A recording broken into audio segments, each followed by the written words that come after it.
तो भाई आज क्या है, आज प्रेजेंटेशन है, कौन से चैप्टर का है?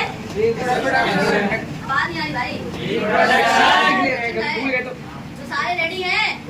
आप तो ऑलमोस्ट 90% बच्चे हैं ही जो पार्टिसिपेट कर रहे हैं, तो बोलने वालों रेडी हो? नहीं कि हाँ भाई क्या कर रहे हैं? रेडी हो? और सुनने वाले तुम भी रेडी हो? तो जोश कहता है भाई। भाई कहाँ है, बता दो मेरा भाई। एकदम बढ़िया थे, चलो ठीक है, तो स्टार्ट करते हैं। Hi and hello everyone, my name is Akash Singh. Today I will explain about topic sexual reproduction. लेकिन इसे स्टार्ट करने से पहले मैं आपको बेसिक बातें बताना चाहूँगा। इससे पहले मैं आपको रिप्रोडक्शन क्या होता है वो मैं बताना चाहूँगा। सिंपल में हम कह सकते हैं रिप्रोडक्शन क्या होता है। The process in which the production of new organism from the existing organism of same species is known as reproduction. There are two types of reproduction. First, sexual reproduction and second is asexual reproduction. And my topic is sexual. तो मैं आपको sexual reproduction के बारे में बताने जा रहा हूँ। Sexual reproduction होता क्या है? तो हम इसे in a simple way we can say that the process in which the production of new organism from the two parents by making use of their sex set or gametes is known as sexual reproduction. Example we have animals and human slaves before. There are two methods of sexual reproduction. First, selection and second is conjugation. And there are three steps of sexual reproduction. First is pre-fertilization, second is fertilization, and third is post-fertilization. Okay. और अब मैं बताने जा रहा हूँ some important points about sexual reproduction. First, it occurs the fusion of male and female gametes. Second point is gametes are formed in this reproduction. Third point is fertilization takes place in this reproduction, and fourth point is it is a very slow process. And fifth point is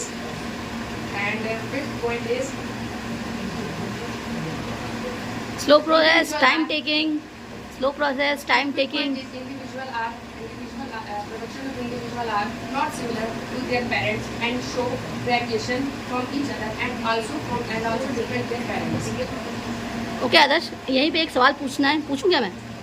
ठीक है, जो variation आई है, जो variation आ गई, घाटे की है कि फायदे की है? मतलब अच्छा है कि बुरा है? अच्छा है, चलो ठीक है। क्यों अच्छा है? चलो कोई नहीं, चलो आगे का टॉपिक आगे। अब उसकी बारी है।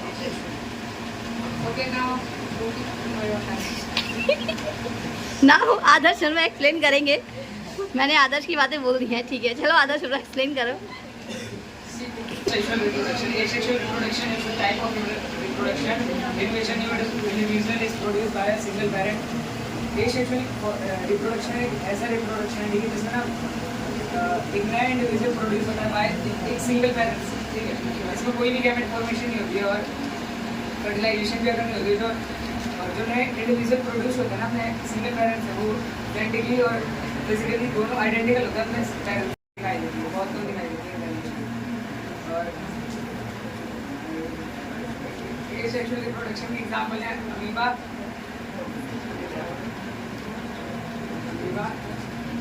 एक्सेट्रा। ठीक है, जिसके टोटल एसेक्सुअल रिप्रोडक्शन के 6 टाइप होते हैं। पहला हमारा होता है फ्रेगमेंटेशन, दूसरा इज फॉर्मेशन, तीसरा हमारा रीजनरेशन, चौथा हमारा ब्रीडिंग, फिजन और वेजिटेटिव प्रोपगेशन।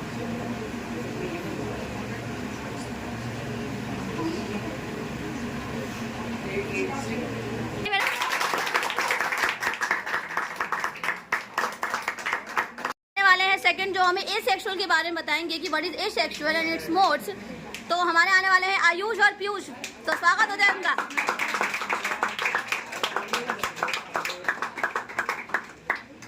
चलो बीच में आ जाओ भाई, सेंटर में आ जाओ। Hello guys, this is Ayush Singh Rajput and welcome to our lecture. ठीक है, और he is my friend Piyush. तो आज हम पढ़ने वाले हैं मोड ऑफ एसेक्सुअल रिप्रोडक्शन के बारे में। तो इसके कुल मिला के मतलब 6 टाइप है, पर हमको बताने 5 ही है क्योंकि वेजिटेटिव प्रोपगेशन किसी और का है। ठीक है। तो पहला मैं बताने जा रहा हूँ fission. Fission is a type of asexual reproduction in which the parent cell are divided into two daughter cells. इसमें जो मतलब टू डॉटर सेल और more than other daughter cells, मतलब जो इसमें ऑर्गेनिज्म होता है वो दो और उससे ज़्यादा भी मतलब डॉटर सेल में डिवाइड हो सकता है, ठीक है। अब इसके होते हैं अपने दो टाइप, बाइनरी फिजन और multiple fission. Binary fission it is a type of asexual reproduction in which the parent organism is divided into two daughter cells, मतलब इसमें बस दो बार डिवाइड होता है। बाइनरी फिजन के अपने तीन टाइप होते हैं, longitudinal binary fission, transversal binary fission और इरेगुलर बाइनरी फिजन। लॉन्गिट्यूडनल अगर लॉन्गिट्यूडनल का एग्जांपल है लिशमानिया, जो मतलब लेंथ वाइज डिवाइड करेगा अपने आप को, हॉरिजॉन्टल वाइज डिवाइड नहीं करेगा। उसका आता है ट्रांसवर्सल मतलब पैरामीशियम का एग्जांपल है जो हॉरिजॉन्टली डिवाइड करेगा, उसका फिक्स होता है कि वो हॉरिजॉन्टली डिवाइड करेगा, ना कि वर्टिकली ना टेरेमेटा करेगा। और अपना होता है इरेगुलर बाइनरी फिजन जो कहीं से भी डिवाइड कर सकता है, मतलब एग्जांपल इसका अमीबा फेमस एग्जांपल है, ठीक है। और अब आते हैं मल्टीपल फिजन पे। मल्टीपल फिजन का मतलब फेमस एग्जांपल है प्लाज्मोडियम। अब देखो मल्टीपल प्लाज्मोडियम का स्ट्रक्चर कैसा होता है, कुछ ऐसा होता है, बीच में न्यूक्लियस होती है, जो इसकी आउटर मेंबर होती है उसे कहते हैं सिस्ट, ठीक है। सिस्ट होती है मतलब तो इसमें जो सेल है वो मिलियंस ऑफ मतलब डिवाइड होते रहते हैं। जब फेवरेबल कंडीशन आता है तो सिस्ट ब्रेक होता है और वो सारे मतलब फैल जाते हैं अलग अलग। तो मतलब मल्टीपल फिजन के बहुत सारे एडवांटेजेस भी है, मतलब ये बहुत जल्दी हो भी जाते हैं, बहुत जल्दी फैल भी जाते हैं, ठीक है। अब आते हैं बडिंग पे। बडिंग क्या होती है? It is a type of asexual reproduction in which the new organism is developed from the bud which is present on the parent cell, ठीक है। उसके parent cell के ऊपर होता है। फेमस एग्जांपल है हाइड्रा। हाइड्रा होता है, ठीक है, मतलब हाइड्रा में ऐसा होता है, ये हाइड्रा होता है, मतलब बड यहाँ पे निकलेगा, ये ग्रोथ करता रहेगा और जब उसे फेवरेबल कंडीशन मिलेगा तो वो अलग हो जाएगा, ठीक है। बस मैं कहना चाहता हूँ, आगे के बाद मेरे दोस्त बताएंगे।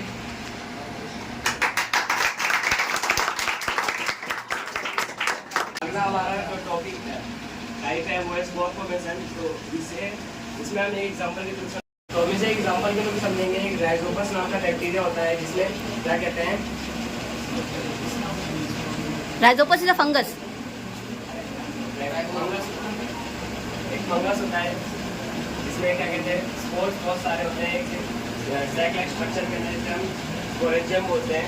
जब भी इसे फेवरेबल कंडीशन मिलती है तो ये स्पोरेंजियम बर्स्ट हो जाता है और इसके अंदर के जो स्पोर्स होते हैं वो फैल जाते हैं और जहाँ पर भी उसे फेवरेबल क्लाइमेट या कंडीशन मिलती है वहाँ जाके वो एक नया वायरस या ये बना लेता है। अगला हमारा टॉपिक है टाइप है रीजनरेशन। रीजनरेशन एक ऐसा प्रोसेस है जिसमें एक नया ऑर्गेनिज्म बनता है किसी बॉडी पार्ट से। जैसे कि एक एग्जांपल लेते हैं, इसका एक क्लेरिया नाम का एक बैक्टीरिया होता है जिसको अगर हम तीन हिस्सों में बांटते हैं, एक इसका सर, एक इसकी बॉडी, एक इसका पैर। अगर इसका सर अलग कर देते हैं अपने सर से एक नया ऑर्गेनिज्म बना लेगा और अगर इसका पेट से अलग कर देते तो उसका अलग एक ऑर्गेनिज्म बना लेगा। सेम इसी तरह ये अपने पैर से भी एक अलग ऑर्गेनिज्म बना लेगा। और एक अगला हमारा टॉपिक है फ्रेगमेंटेशन है। फ्रेगमेंटेशन एक ऐसा प्रोसेस है जिसमें एक ऑर्गेनिज्म दो हिस्सों में टूट के दो न्यू इंडिविजुअल्स बना लेता है। उसका एग्जांपल है स्पाइरो वगैरह, जो दो ऑर्गेनिज्म में टूट के एक स्पाइरो वगैरह दो ऑर्गेनिज्म में टूट के दो अलग न्यू ऑर्गेनिज्म बना लेता है। तालियां भाई।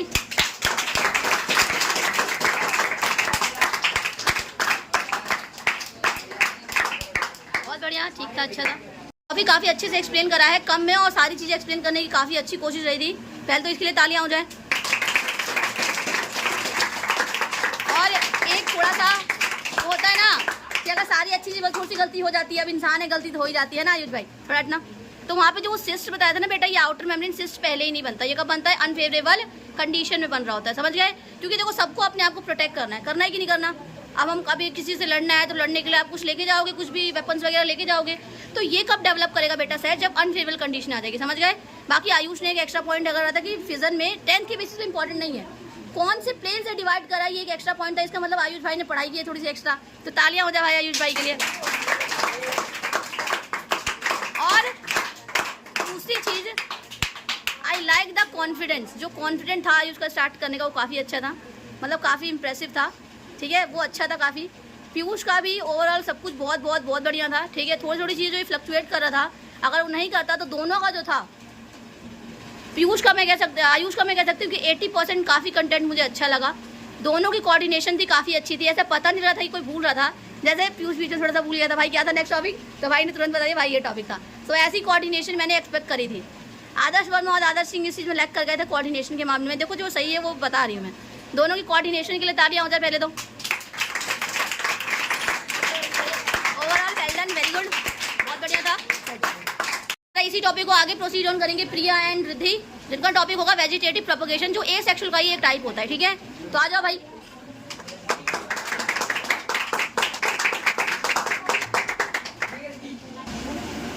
Now we talk about vegetative propagation. What is vegetative propagation? Vegetative propagation is a type of process. It is an asexual method of reproduction.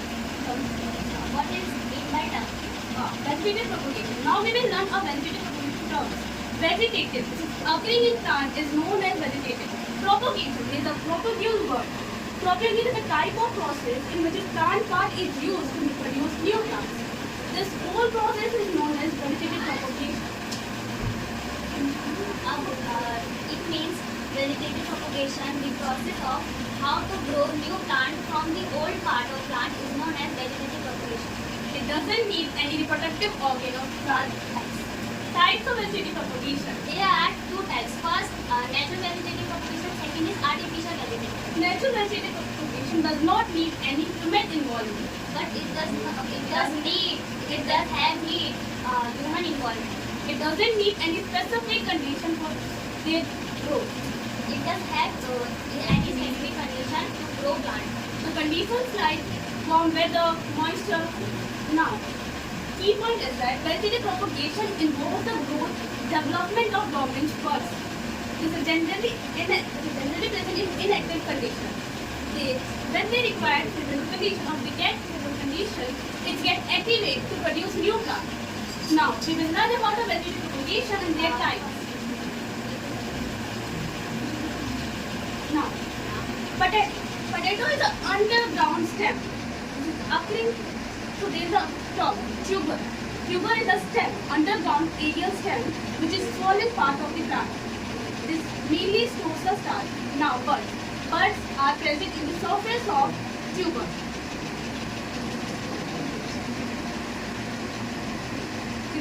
कोई नहीं। अब पोटैटो का तो कोई रूट वाला आ जाएगा, ये स्टेम वाला आ जाएगा, फर्दर कोई और टॉपिक होंगे। अब पोटैटो में हम क्या करते हैं, अब हम पोटैटो में क्या करते हैं, इनके जो पार्ट्स होते हैं उस पार्ट को हम लेते हैं। देखो बेटा सुनो, be natural, you don't have to speak in English. पूरी इंग्लिश बोलने की नहीं, पूरी हिंदी, बस पूरी कोशिश करनी है कि हमारा मैसेज कन्वे हो जाए सामने वाले बच्चे। आप इंग्लिश ही बोलो और आप हिंदी बोलो और अपने आप को कंस्ट्रिक्ट फील मत करो बस, ठीक है। बी नेचुरल, ओवरऑल बहुत अच्छा जा रहा है पर नेचुरलिटी कमी आ रही है मेरे को थोड़ी सी, तो बी नेचुरल और स्टार्ट करो। अब जो पोटैटो का जो ट्यूबर वाला पार्ट होता है, हम उस पार्ट को लेते हैं और सॉइल में रखते हैं, उसको वो फर्दर ग्रो करता है। अब ऐसा भी नहीं है कि हमें नए प्लांट उगाने हैं पोटैटो से तो हम उसका पूरा पार्ट यूज करें। हम कुछ ऐसे पार्ट भी ले सकते हैं जिसमें एटलीस्ट उनका वन बर्ड हो और वो फर्दर वो ग्रो कर सके। अब हम आते हैं ब्रायोफाइलम लीफ पे। जनरली इनके पास बर्ड्स होते हैं, स्पेशल टाइप्स ऑफ बर्ड्स होते हैं जो हेल्प करते हैं ग्रोथ में। ये बर्ड्स जो होते हैं प्रेजेंट होते हैं उनके मार्जिन पे।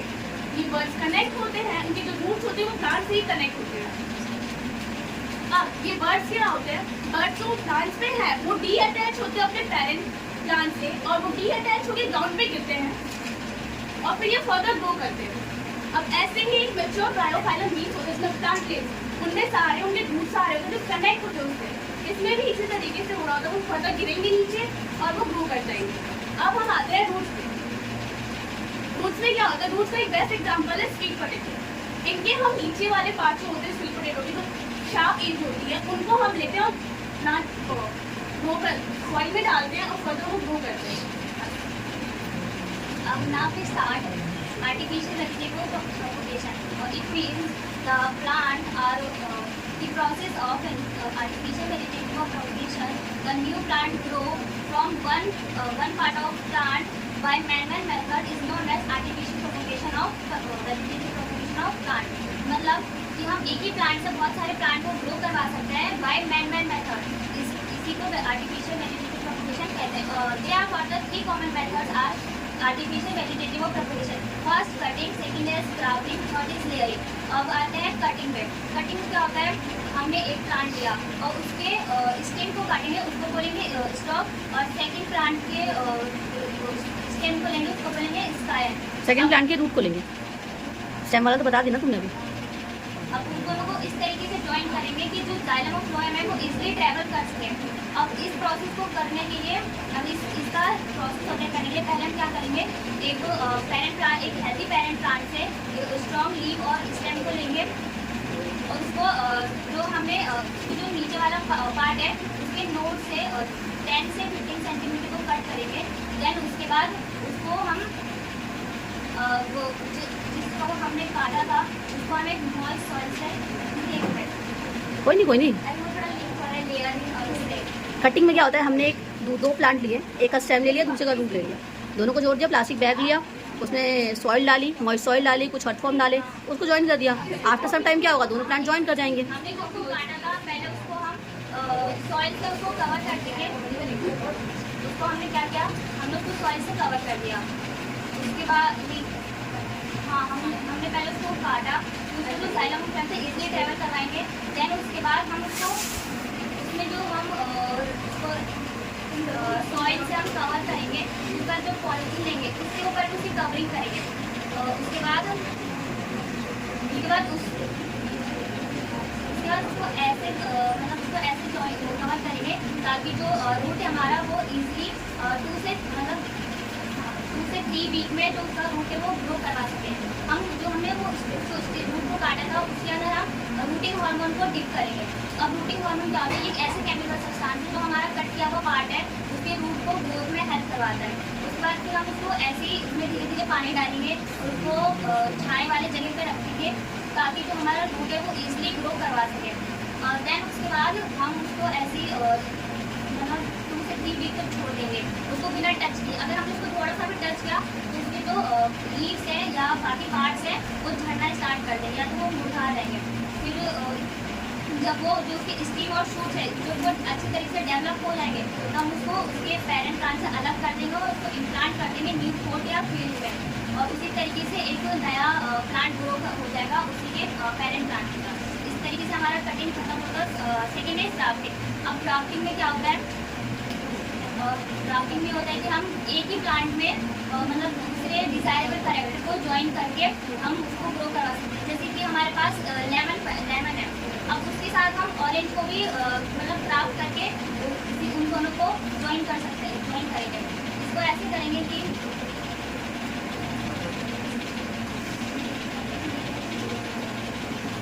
ज्वाइन करते हैं, ध्यान रखना होता है कि बर्ड्स हो और आप प्रॉपर कट करो उस पार्ट को जैसा, और जो आपने प्लांट लिए हैं उसका भी ध्यान रखना कि मतलब उनमें वो कैरेक्टर हैं जो आपको चाहिए।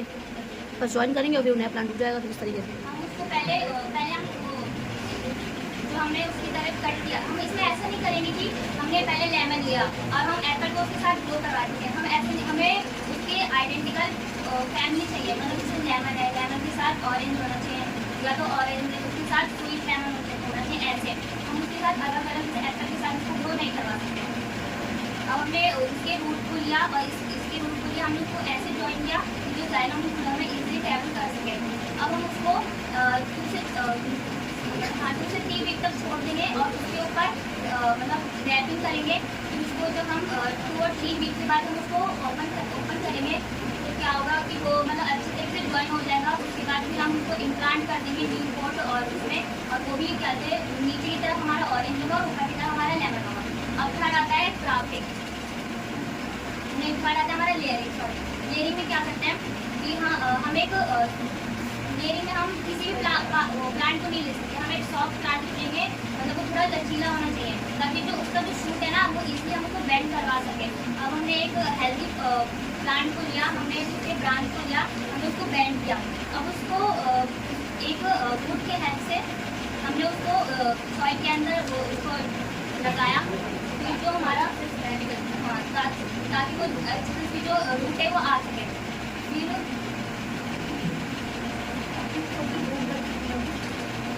अब हमने इसको इस तरीके से लगाया ताकि वो इजीली स्टैंड कर पाया, और वो इस तरीके से उसको हमने ऐसी बेंडिंग दी ताकि वो बेंडिंग की वजह से वो फर्दर उस पार्ट से निकल के वो फर्दर ग्रो कर रहा था। वहाँ पे स्माइल था जिससे उसको न्यूट्रिशन हुए।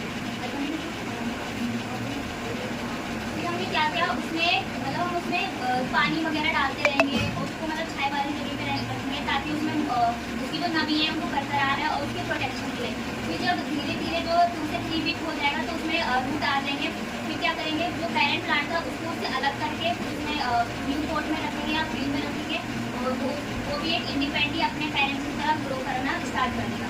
अब इसके एडवांटेजेस क्या है, ये कम समय में ज़्यादा प्लांट ग्रो करवाने में हेल्प करता है और economic for large scale area, ये ज़्यादा प्लांट ग्रो करने में हेल्प करता है। और ये फर्दर ऐसे प्लांट जो कि वो सीड प्रोड्यूस नहीं कर पाते, जैसे कि बनाना हो गया, ऑरेंज हो गया, जैस्मिन हो गया, रोज हो गया, ये प्लांट्स को तो ये वेजिटेटिव प्रोपगेशन की मदद से ही उगाए जाते हैं।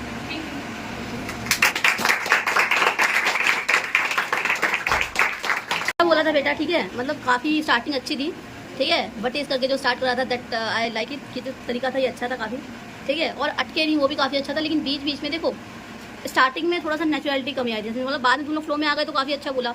तो नेक्स्ट टाइम से ध्यान रखना, कभी भी कोई भी टॉपिक रिवील करना होता है तो कभी भी लैंग्वेज बैरियर नहीं बनना चाहिए।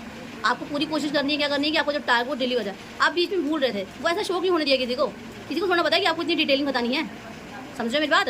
तो आप काफ़ी जगह पे थोड़ा सा स्टक करें, लेकिन जो ओवरऑल जो टॉपिक था वो काफ़ी सही था। बीच में थोड़ा सा कटिंग में थोड़ा डाटा इधर से उधर कर दिया, थोड़ा सा कटिंग में डाटा इधर से उधर कर दिया, ठीक है। लेयरिंग में भी थोड़ी बहुत बातें आपने मेन मिस कर दी। लेयरिंग में क्या होता है, हम क्या करते हैं, जो पार्ट होता है, ब्रांच होता है, लचीला होना चाहिए, that one a good point, but main बात तो पता ही नहीं कि रूट के अंदर जाएगा, फिर उसकी एरियल टिप को हम दोबारा से एक्सपोज करते हैं एयर के अंदर, तो जो पार्ट जो नीचे रह जाता है वो फर्दर रूट ग्रो कर लेगा। लेयरिंग का मतलब ही क्या था, लेयर जैसी बने ना, फिर आप एग्जाम्पल दे सकते थे। आपने तीनों में एग्जाम्पल मिस कर दिए कि नहीं कर दिए एग्जाम्पल का पॉइंट, क्योंकि एग्जाम्पल देखो हमारे बायोलॉजी में वेरी वेरी इंपॉर्टेंट होते हैं। आपने ओवरऑल काफ़ी अच्छा बोला, बट जो पॉइंट थे जो नेक्स्ट टाइम का भी ध्यान रखना है। लेयरिंग का एग्जाम्पल ग्रास, मैंने जो पढ़ाया था ग्रास बताया था, खींचते हैं तो बहुत सारी घासें हाथ में आ जाती है, क्यों, क्योंकि उसमें लेयरिंग हो रही होती है, समझ रहे मेरी बात, क्योंकि वो एक प्लांट से कई प्लांट लाइन से लगे पड़े हैं, समझ रहे मेरी बात। तो ओवरऑल काफ़ी अच्छा था, फिर से क्लैपिंग हो जाए भाई। और टिश्यू कल्चर जो बताएगी सोनम, आ जा भाई सोनम।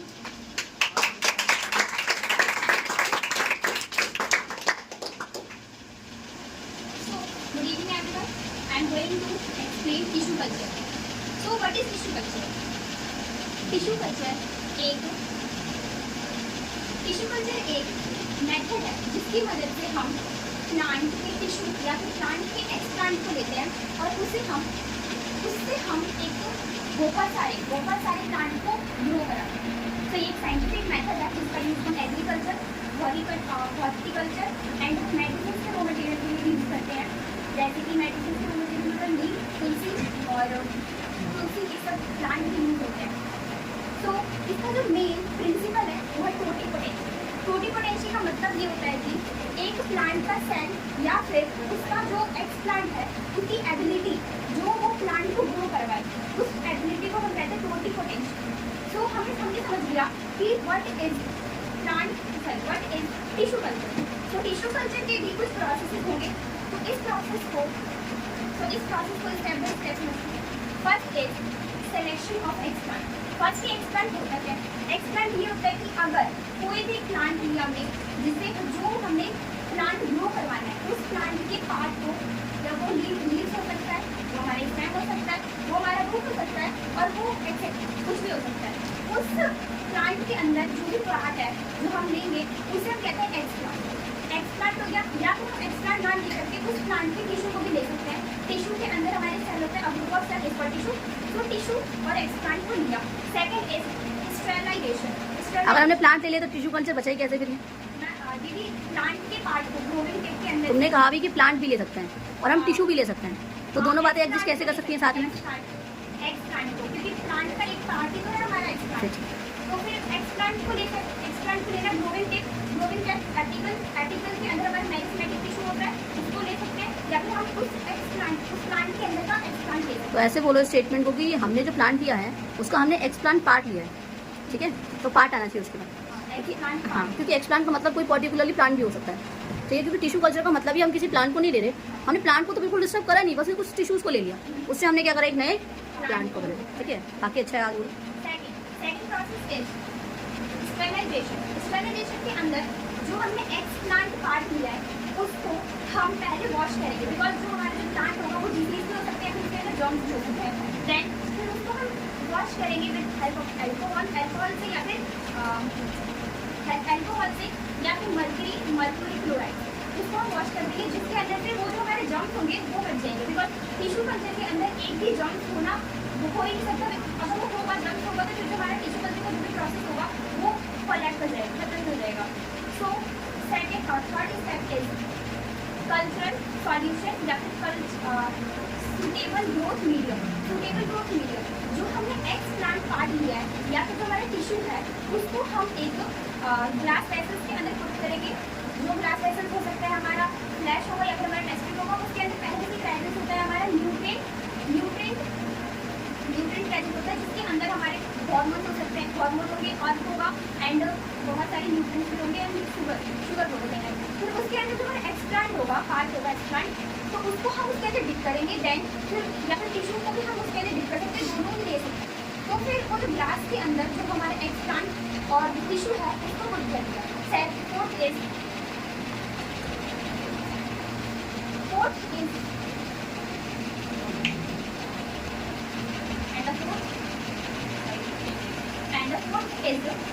कि हम उस कैलस फॉर्मेशन कैसे होगा कि जो कैलस है उसको हमने जो सॉल्यूशन दे रखा था कंटेनर के अंदर वो करेगा, वो रैपिडली डिवाइड होगा।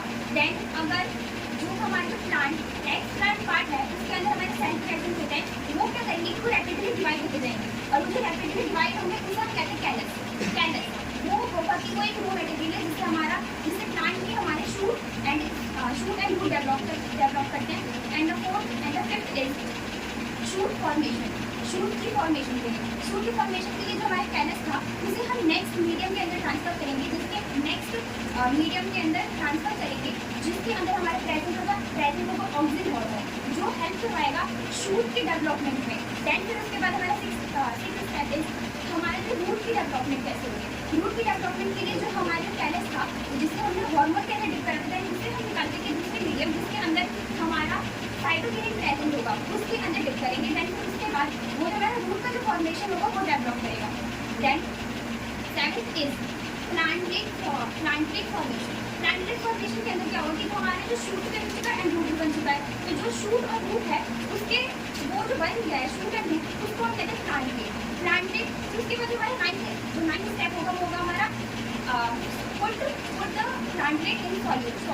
तो जो हमारा जो प्लांटेड है उसको हम सॉइल के अंदर पुट करेंगे। फर्स्टली जो हमारा प्लांटेड था वो जो प्रोसेस कर रहे थे तो हमारा पूरा लेबोरेटरी के अंदर होता। देन उसके बाद हम उस पूरे प्रोसेस का जो भी हमारा प्लांटेड बन चुका था उसको हम लेबोरेटरी से निकाल करके पहले हम उसको नॉर्मल इन्वायरमेंट में पुट करेंगे, फिर उसके बाद जो हम उसे सॉइल में पुट करेंगे। देन फिर उसके बाद हमारा प्रोसेस था यहाँ पर टिश्यू कल्चर का एंड होता है। बट ये जो टिश्यू कल्चर है वो टिश्यू कल्चर हम कर क्यों रहे हैं, क्योंकि हमने सीड से भी तो हम एक प्लांट को ग्रो करवा सकते हैं।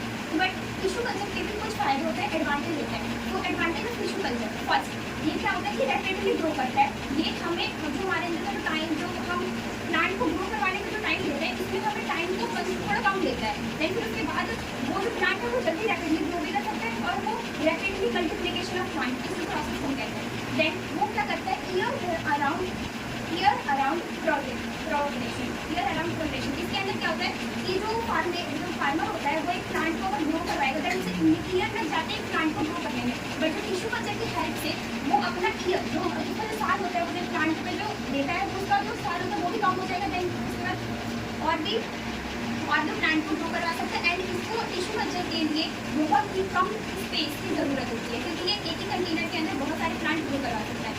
तो अब टिश्यू कल्चर के एडवांटेज भी इतने सारे। टिश्यू कल्चर हमने समझ लिया क्या है, मतलब एडवांटेज में तो कुछ ना कुछ लिमिटेशन तो होंगी ही। तो लिमिटेशन ये है कि इसको टिश्यू कल्चर करने के लिए बहुत ही स्किल्ड पर्सन की ज़रूरत होती है। बिकॉज अगर स्किल्ड पर्सन नहीं होगा, अगर इसके अंदर कोई भी बैक्टीरिया रह गया या फिर जर्म्स रह गया तो जो हमारा टिश्यू कल्चर का प्रोसेस है वो कलेक्ट कर जाएगा, खत्म हो जाएगा और इसमें से प्रॉपर हो भी नहीं पाएगा। सेकेंड ये थोड़ा कॉस्टली है, मतलब थोड़ा सा पैसे ही लगेंगे इसमें। अब कुछ अच्छी चीज़ है तो इसके अंदर पैसे तो ऑफकोर्स इन्वॉल्व होंगे। तो इस प्रोसेस को करने के लिए बहुत ज़्यादा पैसे की भी नीड होती है, इसलिए अभी तक तो बहुत सारे फार्मर इसे कंज्यूम नहीं कर पाए, वरना बहुत सारे फार्मर इसे कंज्यूम नहीं कर पाए। थर्ड इज, अब इसको इस प्रोसेस को करने के लिए हमारे इन्वायरमेंट में क्लीनिंग बहुत ज़रूरी होनी चाहिए, बिकॉज एक भी डिसीज अगर इस प्रोसेस के अंदर इन्वॉल्व हुआ तो हमारा जो भी पूरा का पूरा जो सेटअप था, हमारा जो कुछ भी था, वो पूरा का पूरा खत्म हो जाएगा। तो थैंक यू सो मच। बहुत बढ़िया।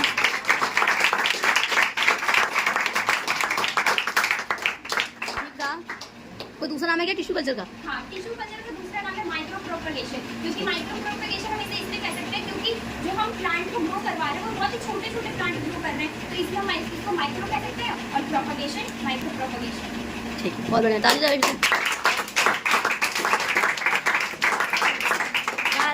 ठीक है। मैं बोलूँ कुछ? काफ़ी अच्छा था, सारी चीज़ें फ्लो में चली, मुझे कहीं कोई भी कमी नहीं दिखी। जो पॉइंट भूल गई थी मैंने पूछा, वो भी इसने काफ़ी अच्छा बताया। इसका मतलब प्रिपरेशन तो करिए भाई, लड़की ने बहुत ढंग से करेगा। ताली हो जाए बहुत बढ़िया से।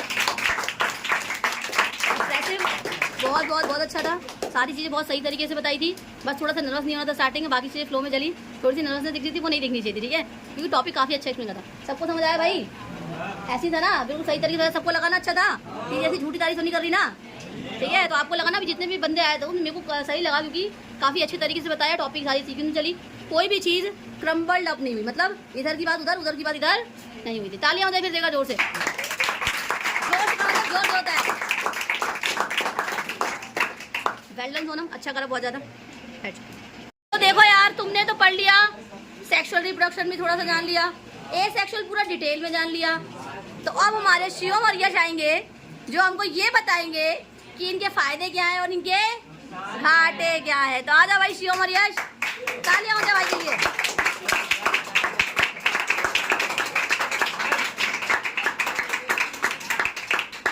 क्या बात है भाई, इनके तो आते ही भाई कुछ ज्यादा ही एक्साइटमेंट, जोश बढ़ गया है भाई। क्या बात है भाई, चलो भाई शुरू करो फिर। Hello everyone, I am Yash and Shivam. Today I will talk about the two types of reproduction in living organisms, sexual and asexual. If we talk about the sexual, advantages and disadvantages of asexual reproduction. It is the first, पहले मैं advantages बताऊंगा. It is the first process. It occurs quickly. Less energy required. Only one parent are involved. No need for two parents. It is a slow process. Sorry, fast.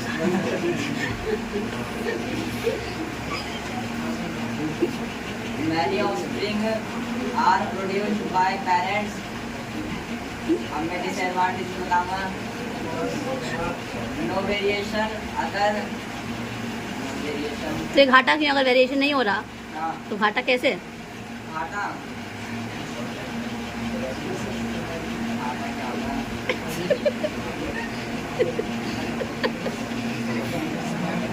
ठीक है, अगला point. No variation अगर no evolution, the species not survive. बस मैं एक बार बता रहा हूँ.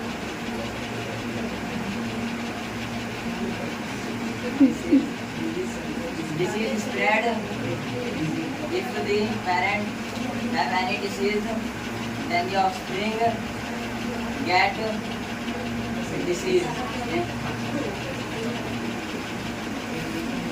Use adaptability. मतलब इनके Less adaptability. हाँ, तो मतलब Less adaptability मतलब क्या होता है? ये होता है cannot survive. Cannot survive. क्या? कैन नॉट सर्वाइव तो क्या? Cannot survive. Cannot survive with the change in environment. मतलब क्या नहीं कर पाएगा? हिंदी बताओ भाई, थोड़ी बहुत इंग्लिश बोल लिया थोड़ी। हिंदी अगर less adaptability होगा तो जैसे अगर मौसम चेंज होगा तो सर्वाइव नहीं कर पाएगा. बहुत बढ़िया, तो यही तो मैं तुझसे पूछना चाह रही थी कदे। चलो भाई, अब श्रेयस की बारी। शिवम के लिए पहले तालियां हो जाए भाई। और भाई की आंख में खुजली बहुत हो रही थी भाई, भाई की आंख में खुजली बहुत ज़्यादा हो रही थी, शिवम की आंख में खुजली बहुत हो रही थी भाई। चलो यश तुम बताओ। advantage of sexual reproduction. it is a fast process, a slow process where two parents is involved. अगर ये स्लो प्रोसेस है तो ये फायदा कैसे हो गया? फायदे ये तो घाटा हुआ ना। फायदे इसमें हाँ इसलिए ना फायदा क्योंकि ये लॉन्ग टाइम तक हो सकता है। ठीक है, आगे अगला। उसके बाद इसकी वेरिएशन भी होती हैं, वेरिएशन जेनेटिक वेरिएशन होती है, इसमें क्या कहते हैं अडॉप्ट करके इन्वायरमेंट चेंजेस आते हैं। डिसएडवांटेजेस के लिए होते हैं कि क्या कहते हैं टीममेट को फाइंड करना मुश्किल होता है, और क्या कहते हैं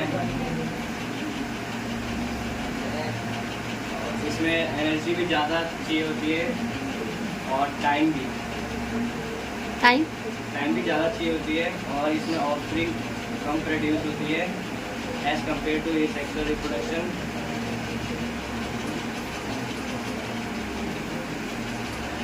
Summarize the sexual reproduction is good for long time. Thank you for listening. कोई नहीं नर्वस हो गए, कोई बात नहीं, पर बढ़िया था। ठीक है। We are Pushkar and Aryan are here to explain topic sexual reproduction in flower. So sexual reproduction होता क्या है? इसमें दो इंडिविजुअल की ज़रूरत होती है, पहला मेल और दूसरा फीमेल। मेल होता है हमारा स्टेमन, जिसे हम स्टेमन कहते हैं, जिसका ऊपर वाला पार्ट होता है एंथर, और जिसका नीचे का पार्ट उसे हम फिलामेंट कहते हैं। और एंथर के अंदर पॉलन ग्रेन और पॉलन होता है। अब आते हैं हम फीमेल पे। फीमेल रिप्रोडक्टिव पार्ट, जिसके ऊपर स्टिग्मा होता है जो थोड़ा चिपचिपा होता है, स्टाइल होता है जो पतला सा होता है और ट्यूब लाइक स्ट्रक्चर होता है, और ओवरी होता है जो ओव्यूल की बाहर की कवरिंग को कवर करता है और प्रोटेक्ट करता है। और इसके अंदर फर्टिलाइजेशन भी होता है। पहली बार fertilisation fertilization, the fusion of male and female gamete is called fertilization. और मतलब इसमें जो एंथर है, इसमें जो पोलन ग्रेन है, वो हमारे स्टिग्मा पे जाके अटैच हो जाएंगे, स्टिग्मा पे जाके अटैच हो जाएंगे। और ओवेरी जो हमारा होता है वो ओव्यूल जो होता है ओव्यूल लाइक स्ट्रक्चर, ओव्यूल इसमें मतलब कंटेन होते हैं। ठीक है। और सारे जितने भी ओव्यूल होते हैं,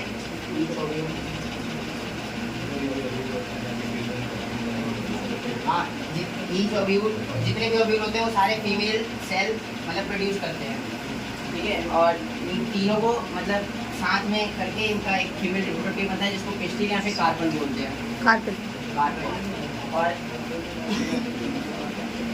अब रिप्रोडक्टिव ऑर्गन को हम एंजियोस्पर्म कहते हैं।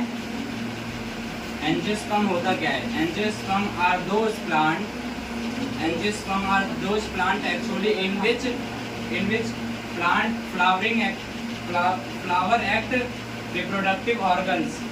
सिंपली पूछ कर देखो, यहाँ पे थोड़ा सा पॉइंट गलत बता रहे हो। रिप्रोडक्टिव पार्ट को हम एंजियोस्पर्म नहीं कहते। एंजियोस्पर्म वो प्लांट होते हैं जो फ्लावर बियर करते हैं, जिनके ऊपर क्या आते हैं, फ्लावर आते हैं। ठीक है। तो हम पढ़ने वाले हैं एंजियोस्पर्म के बारे में, मतलब ऐसे फ्लावर्स या प्लांट्स, या ऐसे प्लांट जो क्या देते हैं हमें, फ्लावर बियर करते हैं। जिसमें हम पढ़ेंगे फ्लावर क्या बताओ, या फ्लावर क्या बताओ।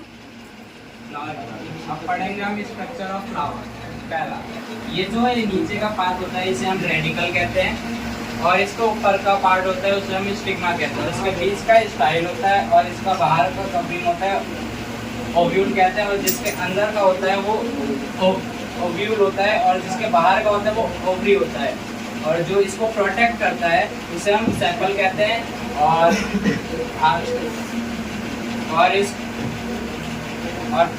और इसके जो बाहर की कवरिंग होती है उसे हम पैटर्न कहते हैं, जो हमें इंसेक्ट और बर्ड को इंटरेक्ट करने की मदद करता है।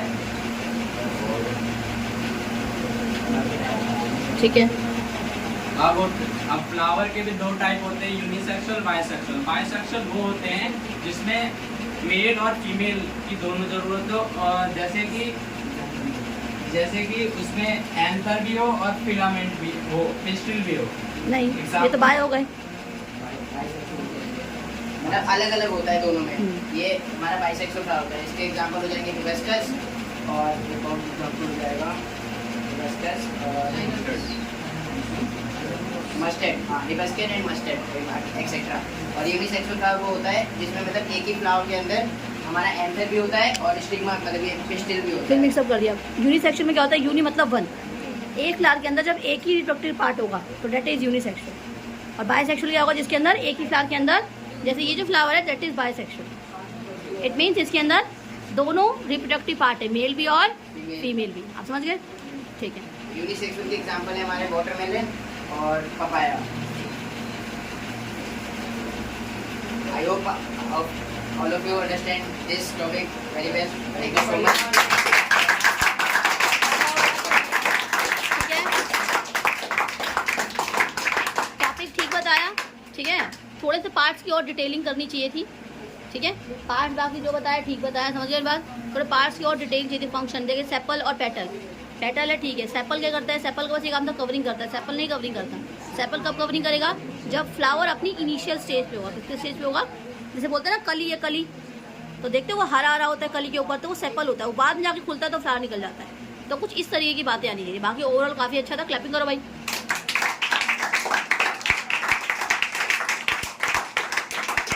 टॉपिक है पॉलिनेशन, जर्मिनेशन ऑफ सीड और फॉर्मेशन ऑफ सीड।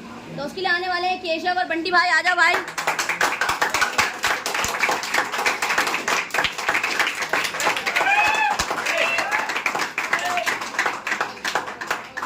बस भाई प्रेजेंटेशन के लिए आ रहे हैं नाचने। I am Keshav and my partner here is Banti. So I will explain you pollination, seed formation and germination. जो बंटी भाई बताएंगे पहले टॉपिक के बारे में, वो है pollination. Pollination the process of transferring pollen from another of flower stigma. There are two types of the pollination: self-pollination, cross-pollination. Self-pollination, it transforms pollen to stigma, same flower, it does not need genetic diversity. It occurs only in unisexual flower. Cross-pollination, it transforms pollen to stigma from another flower, same plant and same kind. It take both in unisexual and bisexual flower. It creates genetic diversity. And that topic is seed formation. Seed formation. Seed is important in life cycle in plant. Diagram बनाना है, बराबर। They are formed after fertilization in flower. और जो हमारे pollination हमारा plant को बढ़ाने में, प्लांट की ग्रोथ में हेल्प करता है। तो जैसा कि बंटी भाई ने बताया कि एंटर से पॉलन के लिए पार्टिकल स्टिग्मा पे आके, और स्टिग्मा क्या होता है? स्टिग्मा एक स्टिमुलस सब्सटेंस होता है जो चिपकाने मतलब चिपकने में चिपकाना हेल्प करता है। तो इसके बाद पॉलन के तो स्टिग्मा पे आके स्ट्रक्ट करेंगे। अब इसी चीज़ को हम पॉलिनेशन कहते हैं। थोड़ा तेज केशव। पॉलिनेशन कहते हैं। अब जो पोलन वेन है, पोलन वेन स्टिग्मा के ऊपर जब आते हैं तो पोलन वेन हमारा एक ट्यूब बनाना शुरू कर देता है। तो ट्यूब बनाना शुरू कर देता है जिसका नाम होता है पोलन ट्यूब। ठीक है, और पोलन ट्यूब में हमारे मेल गैमेट्स अंदर जा रहे होते हैं। पोलन ट्यूब की मदद से फीमेल गैमेट्स और फीमेल गैमेट्स तो हमारे अंदर के पार्टिकल हो गए, फिर उसके बाहर वाले लेयर को कहते हैं ओपनिंग। और इसके अंदर जब ये मेल गैमेट और फीमेल गैमेट जब फ्यूज करते हैं, उसी प्रोसेस को हमने नाम दिया है फर्टिलाइजेशन।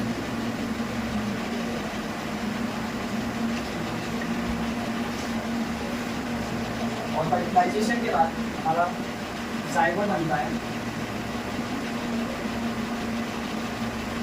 जायगोट के बाद हमारा बनता है एम्ब्रियो।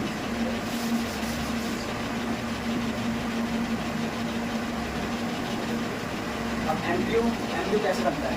जब हमारा जायगोट डिवाइड होता है, डिफरेंट पार्टिकल या जब जायगोट बार बार डिवाइड करते चला जाता है तो वो एम्ब्रियो बना लेता है। एम्ब्रियो बनाने के बाद हमारा जो ये ओव्यूल था वो ओव्यूल नहीं रहेगा, वो हमारा बन गया सीड्स। और जो हमारा ये ओवरी था ये बन गया हमारा फ्रूट।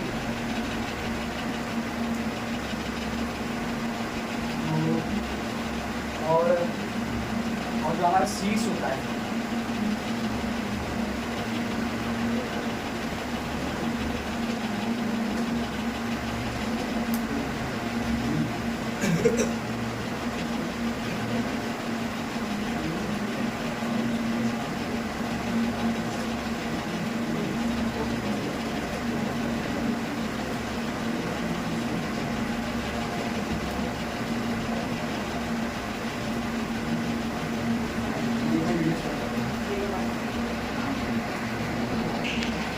तो हम आ गए सीड्स। तो सीड्स की ऊपर वाली चीज़ को या किसी चीज़ को हम कहते हैं ट्यूबलिंग। जो हमारा डेवलप करता है शूट को। और जो हमारा रेडिकल होता है जो उसके नीचे वाला हिस्से होता है वो हमारा डेवलप करता है रूट को। और साइटोप्लाज्म हमारा कोटिलेडन फूड स्टोर।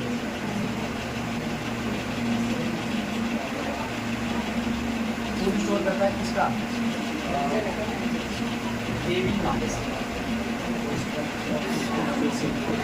और ये था हमारा बेसिक लाइफ स्ट्रक्चर। तो हम किसी चीज़ को हमने नाम दिया है स्ट्रक्चर ऑफ सीड्स। तो आगे आपको मल्टीप्लाई बताएंगे। Structure of seed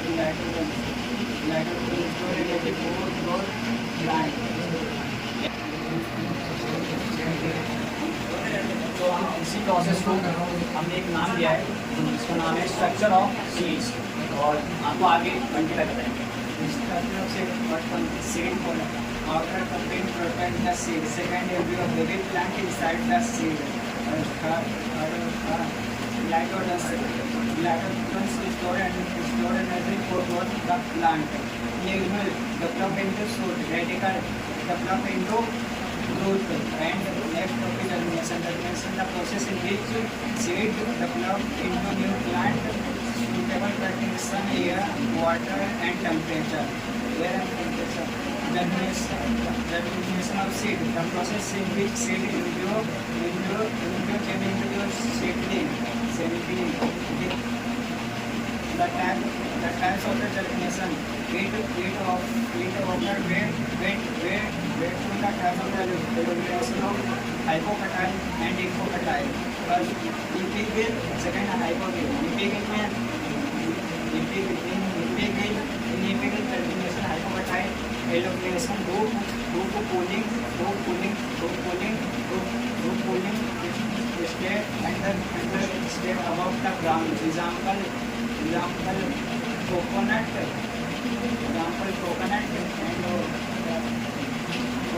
and maize.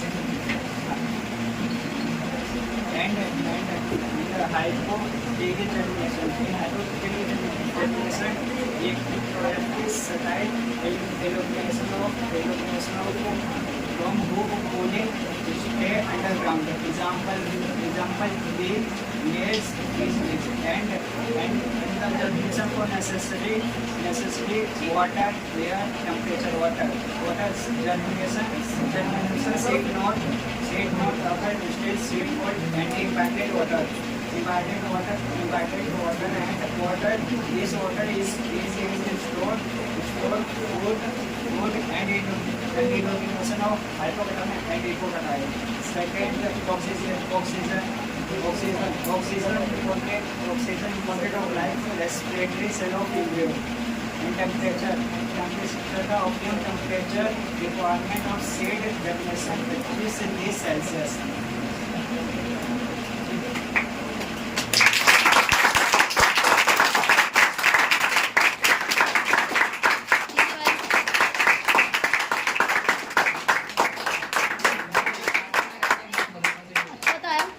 कोई पार्ट मिस नहीं हुआ, सारी बातें आगे मेंशन हो चुकी हैं, ये एक अच्छी बात थी। और प्लस बंटी भाई ने तो भाई पूरी इंग्लिश ही बोली, भाई क्या बात है भाई, ताली हो जाए बंटी भाई की। नहीं मुझे ओवरऑल अच्छा लगा क्योंकि कोई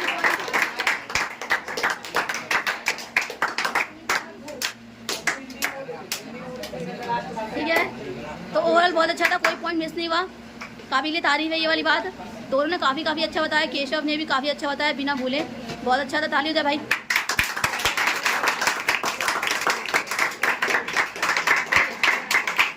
My name is Aziz and my name is Ishan. Today we are going to explain sexual reproduction. इसमें दो टाइप होते हैं, मेल सेक्सुअल रिप्रोडक्शन और female sexual reproduction in animal. हम पढ़ने जा रहे हैं मेल कैसे होता है सेक्सुअल रिप्रोडक्शन और फीमेल में कैसे होता है। तो मेल रिप्रोडक्टिव सिस्टम कुछ ऐसा होता है, इसके पार्ट्स हैं, टेस्टिस होता है और स्पर्म होता है और एपिडेमिस होता है। और जो होता है हमारा वाल ट्यूब, जो लॉन्ग ट्यूब होता है, ये वाल ट्यूब है। ये जो हमारा लॉन्ग ट्यूब है ये वाल ट्यूब है, और ये मस्कुलर ट्यूब है, ये पेनिस है। और ये जो लॉन्ग ट्यूब जो है यहाँ से एंडोरियम से यूरेथ्रा कहते हैं। और ये जो हमारा सेक्स स्ट्रक्चर है इसे यूरिनरी ब्लैडर कहते हैं, इसमें यूरिन हमारा स्टोर होता है। और ये जो ब्लैडर से ट्यूब आती है जिसे हम यूरेथ्रा कहते हैं। और ये जो ग्लैंड है सेमिफिजिकल ग्लैंड है, और यहाँ पे हमारे प्रोस्टेटेट ग्लैंड होता है। और यहाँ पे ये जो टेस्टिस है और ये एपिडेमिस में जो ये यहाँ पे वैसे टेस्टिस में हमारे दो फंक्शन होते हैं, मतलब दो काम होते हैं। इसमें स्पर्म की रिलीजेशन होती है और हमारा हार्मोन निकलता है, मेल हार्मोन जो है कि हमारा टेस्टोस्टेरोन। और टेम्पोरली तो हमारा स्पर्म जो होता है हमारा आगे यहाँ पे एपिडेमिस में स्टोर होता है। और फिर उसके बाद ये हमारे बाद जब से ये यहाँ पे जाता है सीधा यूरेथ्रा से ऑपरेटिव ट्रैंक से बाहर निकलते हैं सेमेंस के साथ, केमिकल के साथ। और हम वाल चैपन को स्पर्म डक्ट भी कहते हैं। तो now I am going to explain the female reproductive system. फिर रिप्रोडक्टिव सिस्टम के पार्ट बताएगा ईशान।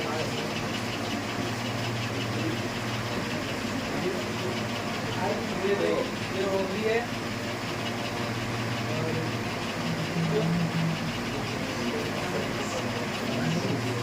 और ये पेरीमेट्रियम है, और ये cervix, vagina, मेट्रियम, endometrium, fallopian tube, जिसे ओविडल ट्यूब बोलते हैं। और अब इनके फंक्शन बताएंगे। अभी देखिए आप शान ने बता दें इस फीमेल रिप्रोडक्टिव सिस्टम के पार्ट ओवेरी, यूट्रस और पेरीमेट्रियम, मायोमेट्रियम और एंडोमेट्रियम, जो ये हमारी यूट्रस की फ्री वॉल है, ठीक है। और ये सर्विक्स है और ये वजाइना। तो फिर ओवेरी जो है फीमेल का है हमारा रिप्रोडक्टिव वो है। इसमें से एक फंक्शन निकलता है एक्स सेल, जिसे हम ओवा भी कहते हैं। और ये एक हार्मोन भी निकालते हैं प्रोजेस्टेरोन और प्रोजेस्टेरोन, जिसमें मदद करता है, कंट्रोल करता है मेंस्ट्रुएशन साइकिल को और प्रेगनेंसी का फीमेल के। और यूट्रस है, इसमें हमारा फेलोपियन ट्यूब है। फेलोपियन ट्यूब है, ये जो है फेलोपियन ट्यूब जॉइन है हमारा ओवेरी से यूट्रस तक। और ये यहाँ पे जो वेट है मतलब मोटी है, इसे हम कहते हैं फेलोपियन ट्यूब से ये ओवेरी और ये यूट्रस जॉइन करता है। और ये जो हमारे फीमेल है प्रोजेस्टेरोन है जो ओवेरी को होल्ड कर रहा है, मतलब टच कर रहा है, इसे हम फैब्रिक कहते हैं। और ये जो वेट होती है यहाँ से ये चौड़ाई से उसे कहते हैं एंड्यूला। और जैसे हमारा ओवेरी से एग बनता है वो हमारे जाता है फीमेल फेलोपियन ट्यूब में। और ये फेलोपियन ट्यूब से यहाँ से जाता है फेलोपियन ट्यूब में रहता है। अगर इन केस अगर हमारे स्पर्म आ गया हमारा वजाइना से यूट्रस से पहले मतलब पेनिस आता है हमारा वजाइना में, फिर यहाँ से स्पर्म जो होता है हमारा स्पर्म आता है सर्विक्स आते हैं हमारे यूट्रस से, फिर यूट्रस से जाते हैं फेलोपियन ट्यूब में, और यहाँ पे हमारा ओवा रहते हैं यानी एक्स सेल देते हैं, और उसके साथ काफी फ्यूज करता है, फिर जाके जाइगोट बना देता है, फिर जाइगोट बनाने के बाद सेल डिवीजन होता है, फिर एम्ब्रियो बनता है, फिर जो भी एम्ब्रियो आके यूट्रस में इम्बेड कर जाता है, ठीक है, यूट्रस में इम्बेड कर जाता है। अगर ये होता है इन केस ऑफ अगर फर्टिलाइजेशन हो गई स्पर्म की एक्स सेल के साथ, अगर नहीं हुआ स्पर्म सेल के एक्स सेल के साथ, अगर हमारा ओवेरी से हर मंथ एक ओव से होगा यानी एक एक्स सेल निकलता है, अगर वो एक्स सेल फ्यूज नहीं हुआ स्पर्म सेल के साथ, तो वो जो ओवा है यानी एक्स सेल वो पहली उसमें यूट्रस में आता है, ताकि स्पर्म का वेट करता है ताकि वो उसके साथ फ्यूज करे और वो फर्टिलाइज होकर जाइगोट बनाए। पर वो अगर फर्टिलाइज नहीं होता, पर यूट्रस की जो वॉल होती है पहले से खुद को प्रिपेयर करती है ताकि बेबी की वो होने के लिए, ताकि वहाँ पे आके एम्ब्रियो इम्पेयर्ड होए। तीन लेयर बनाती होती है हमारी, एंडोमेट्रियम और मायोमेट्रियम और पेरीमेट्रियम। जो एंडोमेट्रियम होती है हमारी सॉफ्ट होती है और पतली होती है, थिन होती है, और ये जो हमारी होती है मतलब एंडोमेट्रियम वही होता है कि इसमें ना बेड टाइप होता है, इसमें बच्चा जो अगर हमारा स्पर्म और ओवर से फ्यूज हो गया और जाइगोट बन गया, तो इसी में आके पहले जो लेयर होते हैं एंडोमेट्रियम इसी पे आके इन्वेट होती है, यानी बेड लाइक जैसे हम हर महीने अपने बच्चे के बेड तैयार करते हैं ऐसे कुछ वाली। और ये जो मायोमेट्रियम है ये एक मोटी सी मसल्स है, ये पावरफुल कॉन्ट्रैक्शन में मदद करती है। जब मान लो बच्चा बड़ा हो गया डेवलप हो गया 9 महीने के बाद, तो ये कॉन्ट्रैक्ट रिलैक्सेशन में मदद करती है जिससे बच्चे बाहर निकलते हैं। और ये जो पेरीमेट्रियम है ये इसमें प्रोटेक्टिव कवरिंग देती है। और ये जो सर्विक्स है इसके थ्रू ये जो जॉइन करता है ये वजाइना और यूट्रस को, और इसके थ्रू जो हमारा सर्विक्स है ना इसके थ्रू हमारा स्पर्म जो एंटर करता है, ठीक है। और ये वजाइना जो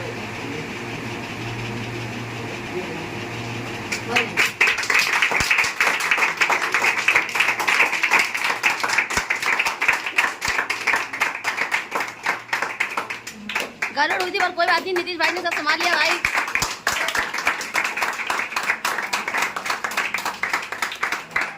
टॉपिक के लिए आने वाली है खुशी, जो बताएगी फर्टिलाइजेशन उसके टाइप और ये करने वाले 2 तरीके के एनिमल्स होते हैं उनके बारे में। आ जाओ खुशी, तालियां बजा दो भाई।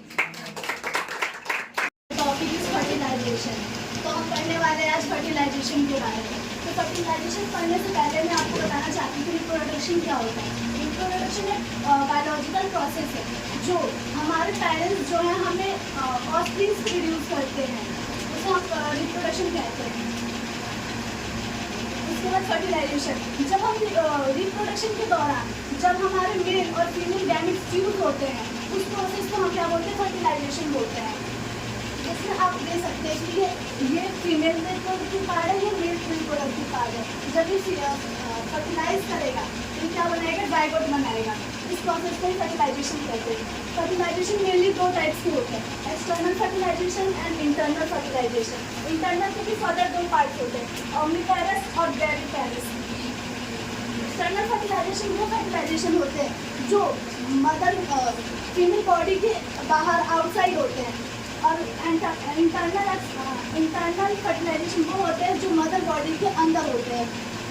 एक्सटर्नल फर्टिलाइजेशन जो है ये मेल एक्वाटिक एनिमल्स में होते हैं। एक्वाटिक एनिमल्स में लाइक फ्रॉग, फिशेस एक्सेट्रा। इस फर्टिलाइजेशन को करते समय जो हमारे इन्वायरमेंट्स होते हैं वो भी हेल्प करते हैं। जैसे कि जब मेल और फीमेल दोनों जब ये एक ही समय पे अपना एग रिलीज करते हैं, जैसे फीमेल जो होगी अपना एग देगी और जो मेल रिप्रोडक्टिव पार्ट है वो स्पर्म्स देंगे एक ही टाइम पे एक ही जगह पे। तो उस समय हमारे जैसे सनलाइट हो गया, वाटर हो गया, ये सब हेल्प करते हैं हमें फर्टिलाइज करने में। इसके एडवांटेज ये हो सकते हैं कि इसमें बहुत सारे मतलब एक ही बार में ज़्यादा ऑफस्प्रिंग्स हमें मिलते हैं, और साथ में इसमें बहुत कम एनर्जी हमें देने की ज़रूरत होती है। और इसके डिसएडवांटेज ये हमें कि इन्वायरमेंट में है तो बहुत सारे कोई मतलब नुकसान पहुंचा सकता है, बहुत ज़्यादा वेजेस होते हैं इसके। इंटरनल फर्टिलाइजेशन में ये होता है कि ये मदर बॉडी के अंदर होता है। ये इसके एडवांटेज ये हो सकती है, ये बहुत प्रोटेक्टिव होता है, ये फीमेल बॉडी के अंदर होता है। तो और इसे न्यूट्रिशन लेने के लिए मदर बॉडी से लेना पड़ता है, और ये बाहर इन्वायरमेंट से लेता है।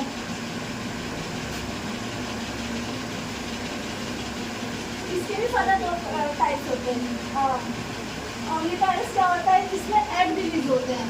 एग जो होता है वो बाहर आ जाता है बॉडी से, इसमें अंदर नहीं होता। और इसमें होता है कि इसमें एग रिलीज होता है, डायरेक्ट होता है अंदर है बट एग रिलीज होता है, और इसमें डायरेक्ट बेबी बर्न होता है। इसके एग्जांपल हो सकते हैं जैसे हैंड्स हो सकती है, फ्रॉग हो सकता है, और स्नेक्स हो सकते हैं, और इसके ह्यूमन्स हो सकते हैं, कैट हो सकता है, डॉग हो सकता है, इसमें बहुत सारी चीज़ें हो सकती है।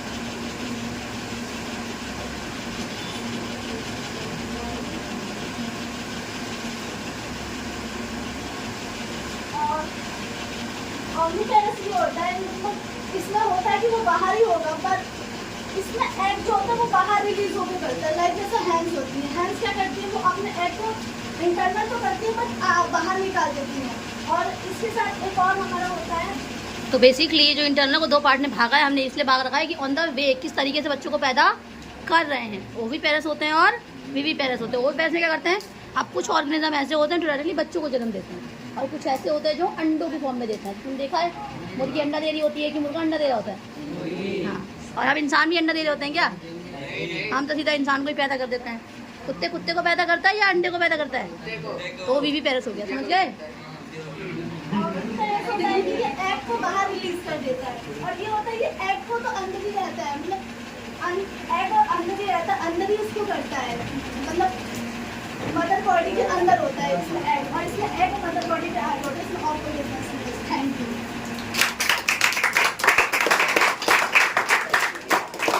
मुझे काफ़ी अच्छा बताया था। उसने पहली बोर्ड पे सारी चीज़ें लिख दी, जो कि एक अच्छा तरीका था, ठीक है। और बस एक पॉइंट थोड़ा सा रॉन्ग हो गया है। फर्टिलाइजेशन को ऐसे बताना था कि इंटरनल फर्टिलाइजेशन वो होता है जिसमें फर्टिलाइजेशन वूम के अंदर होती है। मतलब वहाँ पे बेसिकली खुशी तुम्हें ये समझाना चाहती है, मुझे पता शायद थोड़ा इंटरप्ट कर गया वाला पॉइंट, तो वो बेसिकली ये बोलना चाहती है इसमें कि जो इंटरनल फर्टिलाइजेशन है, फर्टिलाइजेशन क्या होता है, पहली बात तो फ्यूजन होना मेल गैमेट और फीमेल गैमेट का। तो बेसिकली इंटरनल में क्या होगा, वो बॉडी के अंदर होगी, और एक्सटर्नल क्या होता है, वो चीज़ बाहर होती है। हमारे केस में क्या होता है, ह्यूमन के केस में स्पर्म वजाइना से अंदर एंटर करता है, तब जाके फ्यूजन होती है, होता है ना ऐसा। तो दैट इज इंटरनल फर्टिलाइजेशन। लेकिन फ्रॉग में क्या होता है, जो मेल फ्रॉग होता है वो बहुत सारे स्पर्म पानी के अंदर छोड़ देता है, और जो फीमेल फ्रॉग होती है वो भी कहीं ना कहीं एग बहुत सारे छोड़ के रखती है। तो उसमें देखो स्पर्म भी बाहर है और एग भी बाहर है, तो फर्टिलाइजेशन भी कहाँ होगी, बाहर ही होगी। That's why it is called external fertilization. अब हमने क्या करा था, फर्दर इंटरनल को बांट दिया 2 हिस्सों में कि अब मान लो फर्टिलाइजेशन तो हो गई, बेबी की डेवलपमेंट होगी, तो अब बेबी किस वे से बाहर आ रहा है, अंडों की फॉर्म में बाहर आ रहा है या फिर डायरेक्टली बेबी आ जा रहा है। समझ गए मेरी बात? ठीक है। कंचन और प्यूबर्टी के बारे में जो हमें बताएंगे कंचन और ज्योति।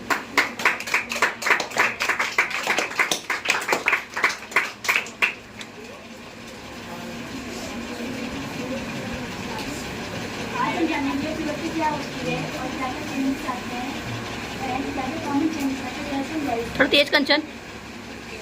गर्ल्स में बच्चे क्या क्या चेंजेस आते हैं, क्या क्या कॉमन चेंजेस आते हैं। प्यूबर्टी वो होती है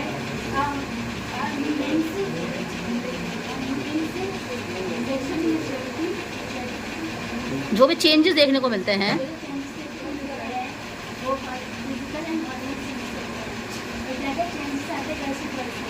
गर्ल्स में गर्ल्स की प्यूबर्टी की एज होती है 11 to 14, और चेंजेस आते हैं year of growth, under arms पे, एंड ब्रेस्ट पे डेवलप होता है, चेस्ट की ग्रोइंग होती है साइड में, एंड प्यूबर्टी की साइड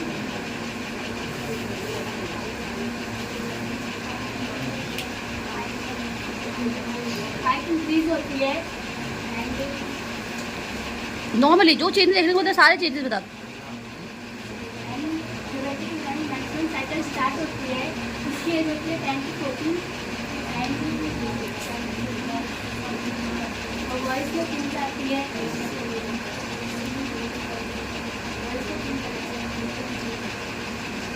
एडलट प्रिंसिपल आते हैं, बहुतों के आते हैं, तो नहीं आते हैं पर आते हैं।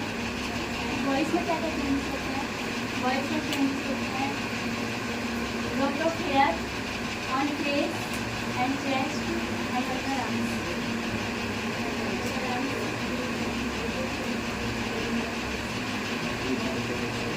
वॉइस में चेंज आता है, वॉइस होश होती है, भारी आवाज़ होती है पहले से।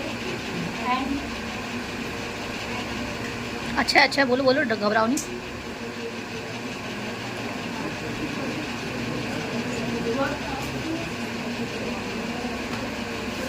organ and pen is an दो टाइप साइज में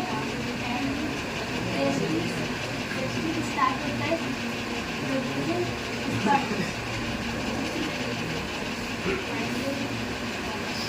कॉमन डिफरेंसेस क्या क्या आते हैं गर्ल्स एंड बॉयज, चेंजेस क्या क्या आते हैं गर्ल्स एंड बॉयज में।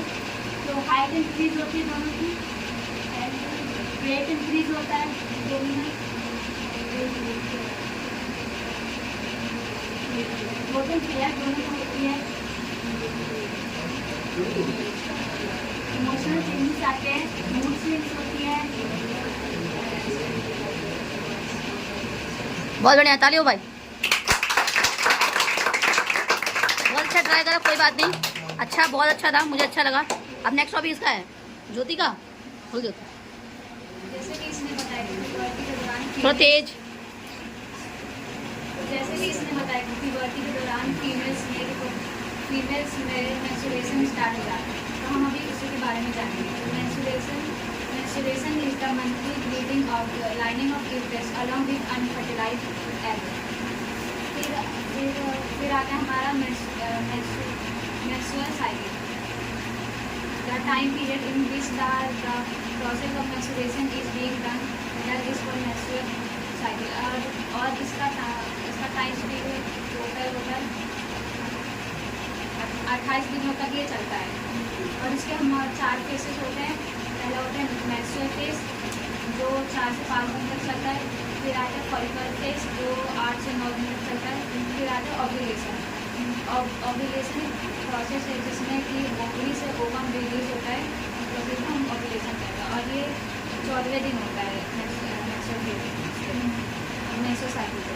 फिर लास्ट में आता है हमारा विक्ट्रियल फेस, ये जो बाकी के 14 से 15 दिन होता है, इसमें ये फेस चलता है। और उसके बाद हम जानेंगे कि ये मेंस्ट्रुएशन आखिर होता कैसे, कहाँ से स्टार्ट होगा, प्रोसेस कराते हैं। तो मेंस्ट्रुएशन का प्रोसेस स्टार्ट होता है ओवरी से। ओवरी से एग या फिर हम ओवम कहते हैं, वो रिलीज होता है और ये जाता है फिलोपियन ट्यूब में, जिसे हम ओविडक्ट भी कहते हैं। और ये जब फिलोपियन ट्यूब में आ रहा होता है उस दौरान हमारा यूट्रस होता है, वो अपनी लाइनिंग को फिट कर रहा होता है, स्पोन से कर रहा होता है फर्टिलाइज एग को रिसीव करने के लिए। और उसके टिश्यू को टिश्यूज आता है, ब्लड आता है। और ये जो हमारा एग है वो फिलोपियन ट्यूब में 1 दिन तक रहता है। अगर इस 1 दिन में स्पर्म आया और इसे यूज कर लिया तो फर्टिलाइजन हो जाएगा। अगर नहीं करता है तो फिर ये यूट्रस में आ जाता है। तो यूट्रस में आता है, यूट्रस में जब आता है तो फिर जब अगर इसने फर्टिलाइज नहीं किया है तो यूट्रस है वजाइना के थ्रू बाहर आ जाएगा। और इसके साथ साथ जो यूट्रस की लाइनिंग होती है, यूट्रस की लाइनिंग उसका अब काम बचाएगी, क्योंकि अब फर्टिलाइजेशन होगी तो ये भी इसके साथ ब्रेक डाउन होकर ये भी वजाइना के थ्रू बाहर आ जाएगा। और जो हमारा और किसी फीमेल की जो फर्स्ट मेंस्ट्रुएशन होता है उसमें मेनार्क है, और उसकी जो लास्ट मेंस्ट्रुएशन साइकिल होती है जो कि एज 52 के आसपास होती है, उसे हम मेनोपॉज कहते हैं।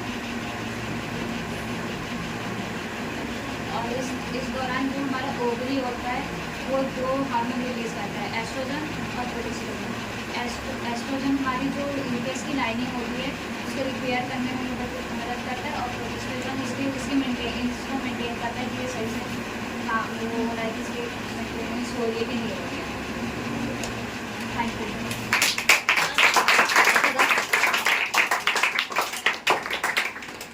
लास्ट टॉपिक है और सबसे इम्पोर्टेंट टॉपिक है, जिसकी वजह से इंडिया 3rd नंबर पे आ रही है पॉपुलेशन पे हमारे, कॉन्ट्रासेप्टिव मेथड। क्योंकि पता ही नहीं लोगों को इसके बारे में, शायद तभी तो पॉपुलेशन बढ़ती चली जा रही है। तो ये बताने के लिए आएंगे कोमल और मयंक, तो आ जाओ भाई।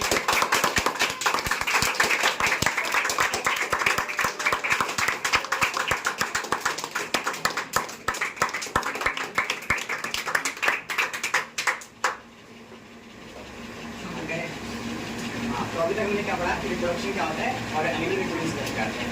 तो अभी रिप्रोडक्शन करते करते पॉपुलेशन बहुत ज़्यादा हो चुकी है, तो उसे कंट्रोल कैसे करते हैं आपको वहीं पढ़ेंगे, ठीक है। So yes, I am Mayank and this is Komal and we are going to explain you about our topic which is contraceptive method. So basically the contraceptive method are not the barrier for them. It is a bridge for a healthy family and community. But ऐसे नहीं, जो contraceptive होते हैं वो कोई रुकावट नहीं लाते हैं, बल्कि एक अच्छा तरीका है एक हेल्दी फैमिली और एक अच्छी कम्युनिटी के लिए। तो नेक्स्ट कॉन्ट्रासेप्टिव मेथड्स उसके फर्दर लेके चलते हैं। Let me define the topic contraceptive methods होते क्या हैं। एक्चुअली में प्रिवेंटिंग प्रेगनेंसीज, मतलब प्रेगनेंसी को प्रिवेंट करना और साथ ही साथ चाइल्ड बर्थ को रोकना, इन्हीं के लिए जो मेथड्स हम यूज़ करते हैं उन्हें हम कॉन्ट्रासेप्टिव मेथड्स कहते हैं। तो अगर मैं बताऊँ तो कॉन्ट्रासेप्टिव मेथड्स के टाइप्स होते हैं। जो हमारा पहला टाइप होता है वो होता है नेचुरल मेथड, उसके बाद होता है हमारा केमिकल, उसके बाद रेडियल, फिर सर्जिकल और लास्ट में Ayush. So now starting with the natural method. Natural method होता क्या है? सबसे पहले तो वर्ड नेचुरल मीन्स कि जो भी चीज़ हो रही है ऑकर हो रही है वो नेचुरली हो रही है, किसी भी और दूसरी केमिकली या ऐसी किसी चीज़ का इन्वॉल्वमेंट नहीं है इसके अंदर। तो नेचुरली बोला जाए तो फर्स्ट ऑफ ऑल जो विमेन होती है उसकी जो मेंस्ट्रुअल साइकिल होती है वो उस पर हम फोकस करने वाले हैं, और साथ ही साथ वो बिहेवियर ड्यूरिंग द इंटरकोर्स वो कैसे होता है उस पर फोकस करने वाले हैं। तो लेट्स स्टार्ट फर्दर। जो ये नेचुरल कॉन्ट्रासेप्टिव मेथड होता है इसके भी टाइप्स होते हैं। स्टार्टिंग में पहला जो होता है वो कैलेंडर मेथड होता है, दूसरा हमारा लैक्टेशनल एमिनोरिया होता है, और जो थर्ड होता है हमारा वो होता है कॉइटस इंटरकोर्स। तो फर्स्ट जो कैलेंडर मेथड होता है, लेट्स स्टार्ट विद दैट। उसमें बेसिकली होता क्या है कि जो फर्टाइल डेज होते हैं ऑफ अ विमेन, मीन्स जिन डेज में सबसे ज़्यादा चांसेस होते हैं कि उसके पीरियड्स आ सकते हैं और ओवर का रिलीज हो सकता है, उसे फर्टाइल डेज कहते हैं। तो एक्सेप्ट फॉर दोज डेज जो बाकी दिन हमारे बच जाते हैं, वही जो होते हैं हमारे दिन सेफ होते हैं टू डू द इंटरकोर्स, मतलब सेक्सुअली एक साथ इन्वॉल्व होने के लिए। ओके, आफ्टर दिस वही जो डेज होते हैं वो सेफ होते हैं, लेकिन यहाँ पे भी एक ड्रॉबैक होता है। ड्रॉबैक ये है कि जो मेंस्ट्रुअल साइकिल के डेज होते हैं, मतलब वो अभी बताइए हमें कि वो 14th डे पे ही आते हैं, but it's not same in every women, her women में ये वेरी करता है। इस वजह से हो सकता है कभी हम इनफर्टाइल समझ के फर्टाइल डे पे ही इंट्रोड्यूस कर ले, तो शायद उसकी वजह से अगेन वही है कि प्रेगनेंसी हो सकती है। तो this is the drawback. But after this इसके बाद है हमारा नेक्स्ट जो लैक्टेशनल एमिनोरिया। उसमें बेसिकली क्या होता है कि after giving birth to a child, जो विमेन होती है 6 महीने, मतलब जब बच्चे को बर्थ कर दिया गया है तो उसके बाद जो 6 महीने होते हैं उनके बीच, वो जो 6 महीने का टाइम होता है उस बीच को ब्रेस्ट फीड कराती है अपने बेबी को। इस वजह से ओव्यूलेशन यूजुअली नहीं होती है उस टाइम। तो क्या होता है कि वो भी एक बहुत ही सेफ पीरियड होता है, सेफ टाइम होता है in which you can vacate the course, तुम कर सकते हो। और उसके बाद जब वो 6 महीने खत्म हो जाते हैं तो ऑफकोर्स इट बिकेम इनएफिशिएंट, उसके बाद ये खत्म हो सकता है। मतलब इसके बाद अगर तुमने इंटरकोर्स करा तो there will be a lot of chances कि अगेन प्रेगनेंसी अगर हो सकती है। उसके बाद नेक्स्ट हमारा coitus interrupts. In this basically the male partner has to withdraw his penis, जिसे हम विड्रॉल मेथड भी कहते हैं। तो withdraw his penis before ejaculation, sperms के एंटर करने से पहले अपने पेनिस को विड्रॉ करना पड़ता है। और हाँ, और इसका भी एक ड्रॉबैक ये है कि अगर पेनिस ऑलरेडी उसमें इन्वॉल्व हो चुका है तो क्या होगा कि जो फ्लूइड है, मतलब may be you do it fast, तुमने जल्दी विड्रॉ करा है बाहर की साइड, बट स्टिल हो सकता है कुछ फ्लूइड अंदर चला गया हो तो and it may contain some sperms. तो अगर वो स्पर्म को कंटेन करेगा तो अगेन यहाँ पे इसका ड्रॉबैक है कि अगेन फर्टिलिटी हैपन हो सकती है, फर्टिलाइजेशन हो सकता है। उसके बाद let's talk about the advantages. First of all it's natural, so no cost needed, आपको बिल्कुल भी किसी पैसों की ज़रूरत नहीं होती है। उसके बाद no side effects also. Of course natural चीज़ें हो रही हैं, नेचुरल तरीकों से हम कर रहे हैं तो कोई साइड इफेक्ट हमें होने वाला है नहीं। Talking about the disadvantages of that, so disadvantages ये हो सकते हैं कि काफ़ी लो चांसेस होते हैं इसमें, मतलब कितना फोकस और काफ़ी स्ट्रिक्ट डिसिप्लिन के साथ हमें इसको फॉलो करना पड़ता है, अदरवाइज जो चांसेस है प्रेगनेंसी के वो तो इसमें काफ़ी ज़्यादा पॉसिबल है। Next is our barrier method which will explain you. So the barrier method are the contraceptive. Basically इसमें क्या होता है, barrier मतलब क्या होता है कि किसी चीज़ को रोकते हैं, तो इसमें होता क्या है, जो स्पर्म है वो एग को यूज ना करे, इसमें डायरेक्ट मेथड यूज करते हैं। अब इसमें हमें फिजिकल भी और केमिकल भी, और mainly it ensures that fertilization doesn't take place. और मेन पॉइंट है कि ये एसिडिटी से भी प्रोटेक्ट करता है। So if I talk about the physical method, physical barrier, it involves condoms which is used by both males and females. The males one is a thin rubber sheet which is worn on the penis and it collects the sperm during the intercourse. Also it is very protective against STD. And also in the case of the female, they also use condoms which is a thin pouch-like structure, and it is made up of soft plastic which make it ensure that sperm do not enter the vagina, or it is also very protected against STD. और एक और चीज़ है जो human use करते हैं, वो diaphragm और cervical caps. Diaphragm it is a care-like structure, it is inserted on the organs of the vagina cervix। और अगर किसी को जेड प्लस प्रोटेक्शन चाहिए तो आप केमिकल मेथड भी यूज़ कर सकते हो। इसमें स्पर्मिडाइकल क्रीम्स होते हैं, जेल्स होते हैं और फॉर्म्स होते हैं। ये मेनली क्या करता है, ये टॉक्सिक होते हैं उसके लिए, स्पर्म्स के लिए, तो इसे किल कर देता है और इससे और ज़्यादा एफिशिएंसी बढ़ जाती है उसके लिए। और अगर एडवांटेज की बात करूँ तो एडवांटेज में क्या होता है कि ये चीप होते हैं, इजीली अवेलेबल होता है और इसका कोई हार्मोनल इफेक्ट नहीं है। और एडवांटेज है तो डिसएडवांटेज भी होगा। तो डिसएडवांटेज इसका ये है कि इसमें ज़्यादा लोग कुछ सूट नहीं करता, तो स्किन एलर्जीज भी हो जाती है और मेनली कभी कभी होता है कि टीयर्स भी कर जाते हैं।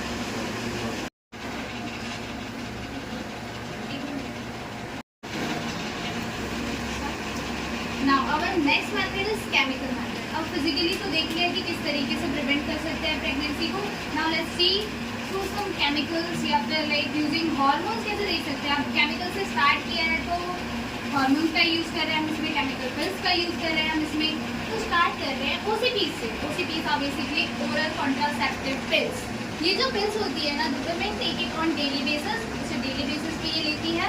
और साथ ही साथ ये पिल्स फिर काम क्या करती होंगी। First of all these pills are the combination of estrogen and progesterone hormone. इन दोनों हार्मोन्स का कॉम्बिनेशन होता है इस पिल्स में। तो बेसिकली ये ओव्यूलेशन को ही स्टॉप कर देती है। अब अगर ओव्यूलेशन ही स्टॉप हो गई है तो फर्दर फर्टिलाइजेशन की कोई चांसेस ही नहीं है और प्रेगनेंसी के तो बिल्कुल भी नहीं है। अब जब प्रेगनेंसी हमारी प्रिवेंट हो चुकी है, now let's talk about one more pills which are ECPs, which are emergency contraceptive pills. तो इमरजेंसी कॉन्ट्रासेप्टिव पिल्स बेसिकली होते हैं जो इमरजेंसी में यूज़ किए जाते हैं। तो क्या होता है, अगर एक पर्सन ने अनप्रोटेक्टेड सेक्स कर लिया है तो फर्दर, और वो प्रेग्नेंट हो चुका है, तो फर्दर एक पिल का यूज़ कर सकता है। वन मोर थिंग, OCPs में if I am giving example, मालाडी is an example of 4 OCPs and ECPs के लिए होता है एक अनवांटेड 72। नाम ही इसलिए पड़ा है क्योंकि 72 घंटों के अंदर में इसे यूज़ करना पड़ता है एक वुमेन को। यानी वो अनप्रोटेक्टेड सेक्स करने के बाद वो जो 72 आवर्स उसके बाद के होते हैं उनमें ही उसे ये पिल यूज़ करनी पड़ती है। Otherwise it will show no effect अगर उसके बाद यूज़ करेगी तो। हाँ, जैसे और उसमें क्या होता है कि इम्प्लांटेशन ही रोक देती है। अब रोक नहीं देती, डिक्लाइन कर देती है इम्प्लांटेशन को बेसिकली। अब इम्प्लांटेशन ही नहीं होगी तो फर्दर कोई प्रोसीजर होगा ही नहीं और प्रेगनेंसी के चांसेस होंगे। उसके बाद नेक्स्ट है हमारा हार्मोनल इंजेक्शन। हम उन हार्मोन्स को इंजेक्शन के थ्रू डायरेक्टली किसी पर्सन की बॉडी में भी इन्वॉल्व कर सकते हैं। और अगर मैं बात करूँ ECPs की तो मैंने देखा था कि हमें उसे 72 आवर्स के बीच में ही देखा था। हम एक एग्जाम्पल दे सकते हैं कि किसी वुमेन को बहुत लेट पता चला, अराउंड 1-2 आवर बिफोर उसके 72 आवर खत्म होने से पहले, कि ऐसी कोई पिल भी है, तो क्या करेगी, उस इंजेक्शन के थ्रू उस चीज़ को अपनी बॉडी में इंजेक्ट करा सकती है। वो वही सेम काम करेगा, इम्प्लांटेशन को रोक देगा। इसके जो प्रिंसिपल्स रहते हैं वो बिल्कुल सेम रहते हैं। आफ्टर दिस जो एडवांटेजेस होंगे वो एडवांटेजेस ये होंगे कि पिल्स के थ्रू हमें ले रहे हैं। और सभी, हाँ, एक और टर्म होती है which is our bioavailability. Bioavailability मतलब कोई भी जो डोज हम ले रहे हैं अपनी बॉडी में वो किस तरीके से, कितना फास्टली हमारी बॉडी में मिल रहा है, हमारी बॉडी में डिजॉल्व हो रहा है और उसके स्टेट के अकॉर्डिंग। तो वही हुआ था पिल्स और हार्मोन में। हमने जब उसे इंजेक्शन के थ्रू लिया तो लिक्विड फॉर्म में आया, और पिल्स के थ्रू लेते तो पिल्स के थ्रू से थोड़ा टाइम लगता है क्योंकि पहले उसका ब्रेक डाउन होता फिर वो बॉडी में हमारे डिजॉल्व होता। बट जब हमने उसे इंजेक्शन के थ्रू लिया तो लिक्विड फॉर्म में था और इंजेक्ट हो गया डायरेक्टली ब्लड में आ गया और फास्ट रेट से अपना असर दिखा रहा है, फास्टली रिएक्ट कर दिया उसके। और जो डिसएडवांटेजेस होते हैं इसके वो ये होते हैं कि कई बार तो सूट नहीं करती है दवाइयाँ लोगों को, इस वजह से उनको काफ़ी साइड इफेक्ट्स भी हो जाते हैं इसके। Yes, it's all about chemical method. After this, we have IUCDs. For the manufacturing. So the RCD basically it stands for the intraurethral device. ये मेनली 3 टाइम करते हैं, लेकिन इससे पहले बताओ क्या होता है। ये स्मॉल डिवाइस होते हैं जो यूट्रस के अंदर इंसर्ट करवाए जाते हैं और इसके 3 टाइप्स होते हैं, कॉपर डी होता है, मल्टी लोडेड डिवाइस होते हैं और hormonal releasing IUD। So if I talk about the copper D, mainly क्या होता है, कॉपर का बना हुआ एक टी शेप लाइक स्ट्रक्चर होता है और ये कॉपर का बना है तो कॉपर आयन की रिलीज करता है जो बहुत टॉक्सिक होता है स्पम्प के लिए, तो ये स्पम्प भी कर देते हैं और ये लगाने के बाद ना 10 से 12 ईयर तक की मतलब हो जाता है बाद, इसके बाद फिर रीड होती है और ये रिवर्सिबल भी है। और if I talk about the multi load device, ये भी सेम वेरिएशन है प्रॉपर्टी का, लेकिन इसका प्रिंसिपल अलग होता है, शेप भी अलग होता है, शेप सेम होता है, यानी शेप अलग होता है, प्रिंसिपल सेम होता है, ठीक है। और हार्मोन रिलीजिंग आईडीएस की बात करें तो जो ये कोलेस्ट्रॉल रिलीज करता है और दूसरा लेवोगेस्ट्रिन हार्मोन रिलीज करता है। इम्प्लांटेशन। हाँ। एक minute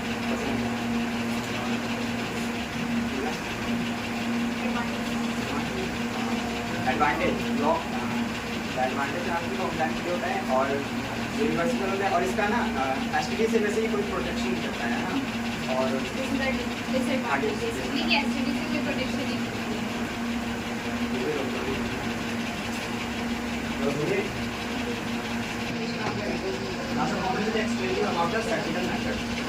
This is the last method of contraceptive method, which is the surgical method. This is also known as sterilization. इसे sterilization के नाम से भी जाना जाता है और साथ ही साथ this method is permanent. बाकी मेथड तक जो हमने आपको बताए हैं वो सारे रिवर्सिबल हैं, but this is the only method which is irreversible. मतलब एक बार हो गया तो no chances further तुम इसे चेंज करा सकते हो, रिवर्स करा सकते हो।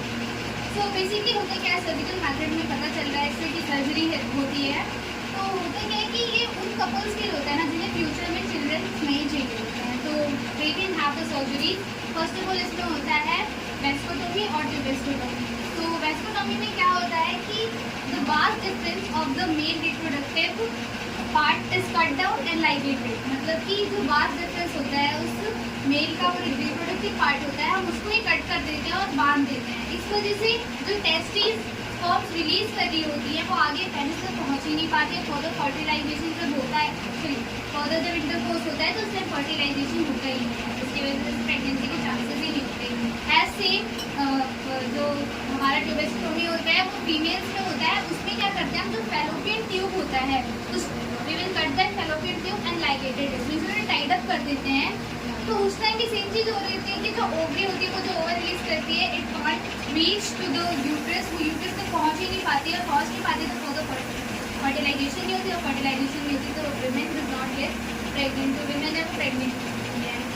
This is all about the surgical method and talking about the advantages, it's permanent, करने की जरूरत नहीं है बीच में कि हो जाएगा, इट्स टोटली परमानेंट। और अगर डिसएडवांटेजेस की बात करूँ तो it irreversible as I told you, अगर फर्दर मन कर या बाद में कि we want baby so it's not possible because it's a permanent method, and this is all about the contraceptive methods. Now I wanted to tell you the importance of these methods, the importance of contraceptive methods, मतलब इतना कुछ इसके बारे में पढ़ा है तो of course it has some importance in our life also. First of all, it controls the population, और अभी के टाइम में everybody has to know about these contraceptive methods because intercourse करने का सभी का मन करता है but they will never know कि मतलब एक टीनेज में भी बच्चे ये सब like start doing this all, so in future planning के लिए it's very important.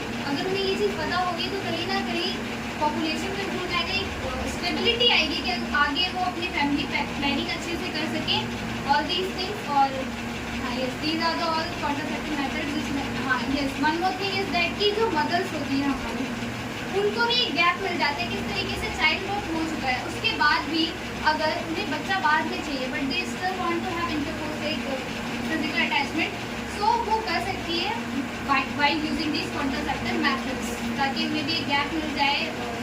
Mother's have to go lot of pain by delivering a baby. Yeah, this is all about the importance of contraceptive methods.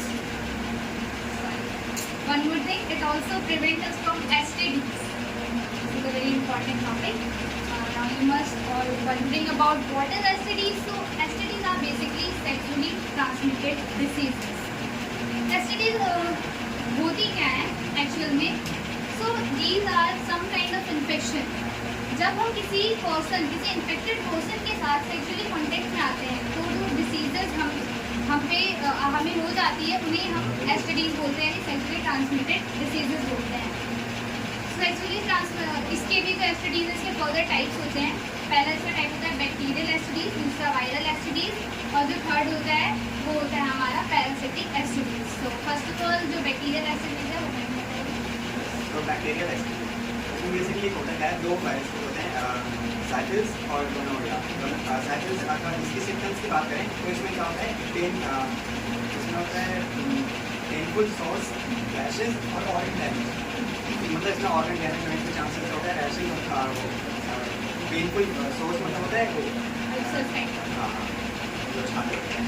और gonorrhoea की बात करें तो इसमें क्या होता है कि रिविशन के टाइम पे बहुत ज़्यादा पेन होता है, कंट्रोल नहीं कर सकता और फर्टिलिटी को भी अफेक्ट करता है बहुत ज़्यादा। After this, let's come to the second type, which is our viral STDs. Viral STDs are caused by viruses. इससे पहले वाले बैक्टीरिया के थ्रू हो रहे थे। अब जो ये वायरसेस होते हैं इसका I am taking example of AIDS जो कि एक वायरस से होता है जिसका नाम है HIV, which is human immunodeficiency virus. ये इस वायरस का नाम है जिसकी वजह से होता है ये। तो बेसिकली एड्स में होता क्या है, सबसे पहली बात तो it is very dangerous. Why let me tell you, because diseases में सबसे खतरनाक क्या सोचते हैं उसके सिम्टम्स क्या हो, अगर आपको सिम्टम्स पता ही ना चले। एड्स काइंड ऑफ थिंग जिसमें हमें 8 से 10 साल के बीच में even if you are suffering you will not get the symptoms. Symptoms का पता ही नहीं चलेगा। अब further if I am giving the example कि एक्चुअली होगा क्या, तो वो 8-10 साल के बाद if you have a cut on your hand और wherever on your skin because of a sharp thing, तो वो जो है ना वो क्लॉटिंग होगी ही नहीं। वो ब्लड इसी तरीके से तुम्हारे हाथ से निकलता रहेगा और फर्दर उसमें क्लॉटिंग नहीं होगी। उसका कोई क्योर नहीं है। अगेन अगर तुम्हें कफ हो जाता है या फिर तुम्हें कोल्ड हो जाता है तो वो भी ठीक नहीं होता। तो दिस इज हाउ, और एक टाइम के बाद तो ऑब्वियसली कोई भी इतना इंडोर नहीं कर सकता है, तो it will ultimately cause you to death. This is how dangerous HIV AIDS is. Yeah, and the last one is our parasitic STDs, जो parasites की वजह से होती है। Now this is all about the types. Now if I'm talking about the symptoms that we saw STDs के दौरान में, तो वो होते हैं कि कई प्रॉब्लम हो जाती है यूरिनेशन में हम लोगों को, और साथ ही साथ एबनॉर्मल तरीके से डिस्चार्ज होता है थ्रू वजाइना एंड पेनिस, और साथ ही साथ अल्सर्स हो जाते हैं न्यू जेनिटल एरियाज, और साथ ही साथ कुछ तो ऐसे हिडन सिम्टम्स भी हो जाते हैं जिन्हें हम देख भी सकते हैं। या this is all about the symptoms. उसके बाद किस वजह से हुआ है, so I am to tell you the causes of STDs। अगर मैं पहले पॉइंट की बात करूँ तो इसमें होता है अनप्रोटेक्टेड सेक्सुअल कॉन्टैक्ट में। सपोज एक बंदा है जिसे ये डिसीज है और वो इंटरपोज करता है दूसरे बंदे के साथ, तो जो डिसीज है वो उसमें ट्रांसफर हो जाएगा, तो हो जाएगा। और इसका एग्जाम्पल होता है HIV AIDS और साइकिल्स होता है। और दूसरा ये होता है अगर भी सेम नीडल्स और सिरिंज यूज़ करते हैं, इसमें क्या होता है अगर कोई डॉक्टर है वही सेम नीडल और सिरिंज यूज़ करना उस बंदे के लिए जो इन्फेक्टेड है और उस बंदे के लिए जो इन्फेक्टेड नहीं है, तो ये ऑटोमेटिकली उसमें ट्रांसफर हो जाएगा। तो ये भी है। और सपोज किसी मदर है उसको भी ये डिसीज़ हो रखा है, तो जो उसका बेबी होगा तो उसे भी ये डिसीज़ हो सकता है। तो this is all about disease. और हाँ, if I talk about the prevention, तो प्रिवेंशन में क्या होता है हमें प्रोटेक्शन यूज़ करना चाहिए, कॉन्डम्स, और we have to also awareness needle, don't use the same needles, है ना। और अवेयरनेस भी पहुँचाना चाहिए, और जो एक प्रोग्राम्स आते हैं सेक्स एजुकेशन प्रोग्राम्स वो भी तो this is all about our topic.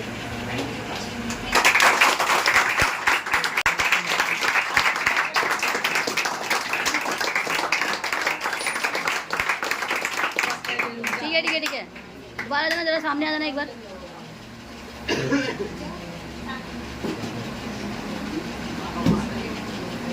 तो टॉपिक काफ़ी अच्छे से समझाया, काफ़ी टफ टॉपिक था, टॉपिक टफ भी था और थोड़ा काफ़ी वैसा भी था, काफ़ी अच्छे से बताया दोनों ने। तुम्हें लगा अच्छा बताया भाई?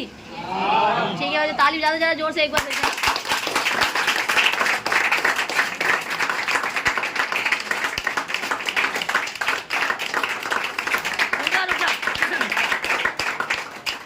तो मुझे जो चीज़ अच्छी लगी ना, एक तो सारा टॉपिक बहुत ही फ्लेक्सिबल तरीके से काफ़ी अच्छे तरीके बताया, और दूसरी चीज़ थी कोऑर्डिनेशन, जो पहले पेयर में देखने को मिली। मतलब कोऑर्डिनेशन काफ़ी बढ़िया था। एक तो मुझे पीयूष और आयुष की कोऑर्डिनेशन अच्छी लगी थी, पर इनकी कोऑर्डिनेशन काफ़ी अच्छी थी। मतलब पता ही नहीं लगा कोई कुछ भूल रहा था, ठीक है, क्योंकि इस तरीके से मैनेज करा दोनों ने, जो काफ़ी अच्छा था। इससे पता लग रहा है दोनों ने अच्छे से प्रिपरेशन करी है। और यही नहीं, जितना मैंने पढ़ाया है उससे काफ़ी गुना चीज़ें पता लगी। इसमें काफ़ी डिटेल बताया इन्होंने। मैंने जितना पढ़ाया है उससे भी इन लोगों ने डिटेलिंग पढ़ाई करी है, इससे ये पता लग रहा है। इसके लिए एक बार और ताली हो जाए भाई।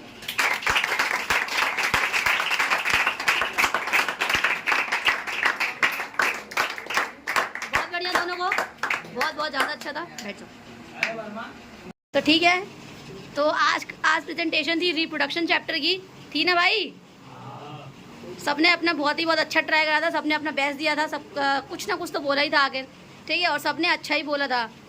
तो भाई मज़ा आया? मज़ा आया? आया कि नहीं आया भाई? अच्छा ठीक है, तो हम थोड़ी सी रिजल्ट अनाउंस कर जाए कि फर्स्ट कौन है, सेकंड कौन है, थर्ड कौन है, ठीक है, क्योंकि ये तो मस्त ना भाई। किसी ने तो अच्छा बोला होगा, किसी ने उससे थोड़ा कम अच्छा बोला होगा, किसी ने ट्राई भी करा होगा। तो अब रिजल्ट अनाउंस करने का टाइम आ गया है, तो ठीक है, चलो करते हैं रिजल्ट अनाउंस। तो प्रेजेंटेशन तो हो गई, और अब बारी है किस चीज़ की? रिजल्ट। क्या? रिजल्ट। भाई फिर बोल रहे हो यार? रिजल्ट। हाँ, तो थर्ड कौन आया हुआ है, बता सकता है कोई? पीयूष और आयुष। हैं? पीयूष और आयुष। किसको लगता है वो थर्ड आया होगा भाई? हाथ खड़े करो। तो मैं बताती हूँ थर्ड कौन है। थर्ड है पीयूष और आयुष। तालियां बजाएं।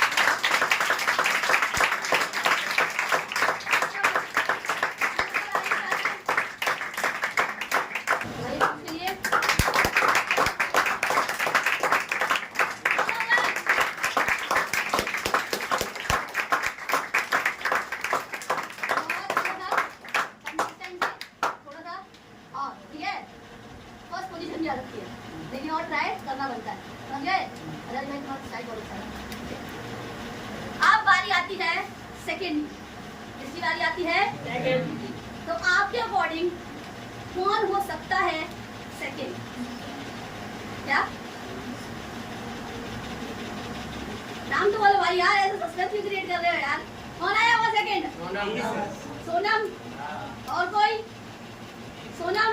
कितने लोग सोनम के साथ हाथ खड़े करो भाई, मतलब सोनम के लिए कि सोनम सेकंड आई होगी। नीरज भाई ने हाथ खड़ा करा है, और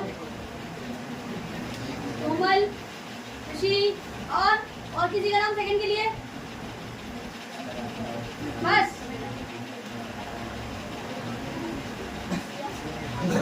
ठीक है, तो मैं बताती हूँ सेकंड कौन आया है। सेकंड आई है खुशी और सोनम। ताली बजाओ।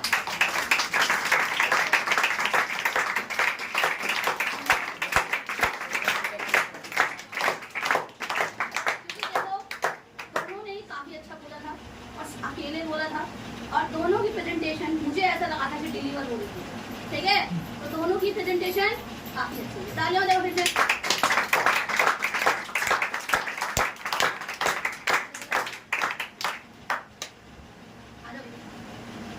खुशी के लिए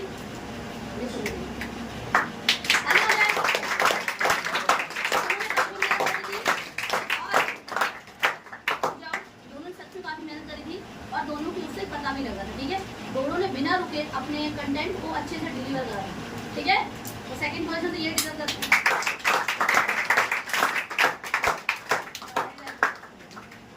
ठीक है भाई, तो अब अल्टीमेटली एक ही पोजीशन बचती है, जो कि है फर्स्ट की। तो कौन हो सकता है भाई फर्स्ट? कोमल और कौन कौन कोमल और मैम के लिए वोट कर रहे हैं भाई? हाथ खड़े करो। अच्छा, इतने लोग हैं, थोड़ा पब्लिक की तरफ थोड़ा घुमा लो भाई कैमरा। तो डेमोक्रेटिक गवर्नमेंट अब इतने लोगों ने बोल दिया, बोल क्या दिया, उनका सच में बहुत अच्छा था। तो फर्स्ट है कोमल और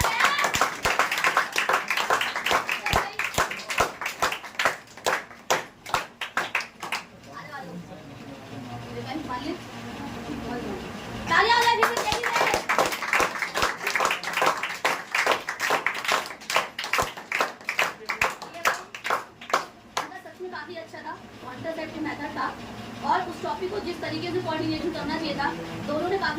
तरीके से डिलीवर करना। ठीक है, तो एक बार फिर से पूरे जोश से तालियां हो जाए।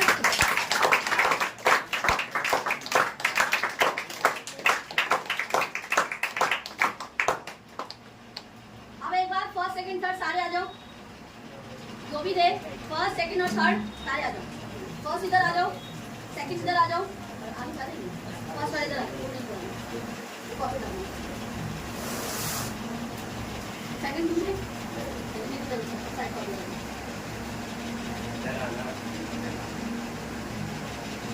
अब एक फोटो लेंगे। दीदी वो दोनों तो आ ही नहीं रहे, थोड़ा इस तरह बना भाई।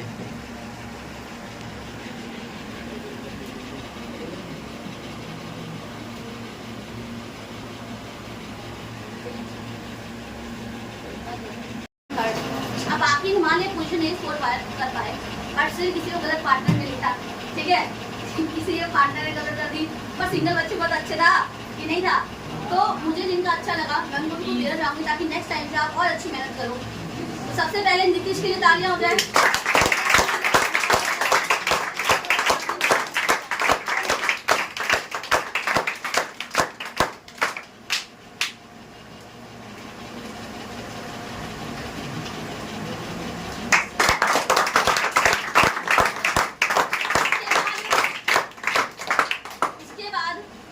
प्रिया और रिद्धि का भी अच्छा था, बस थोड़ी सी वो होने की वजह से चीजें रह जाती, बट स्टिल इनका भी अच्छा था। अगर मैं फोर्थ पोजीशन की बात करूँ, अगर वो थी तो वो इनकी ही होती। तो तालियां हो जाए।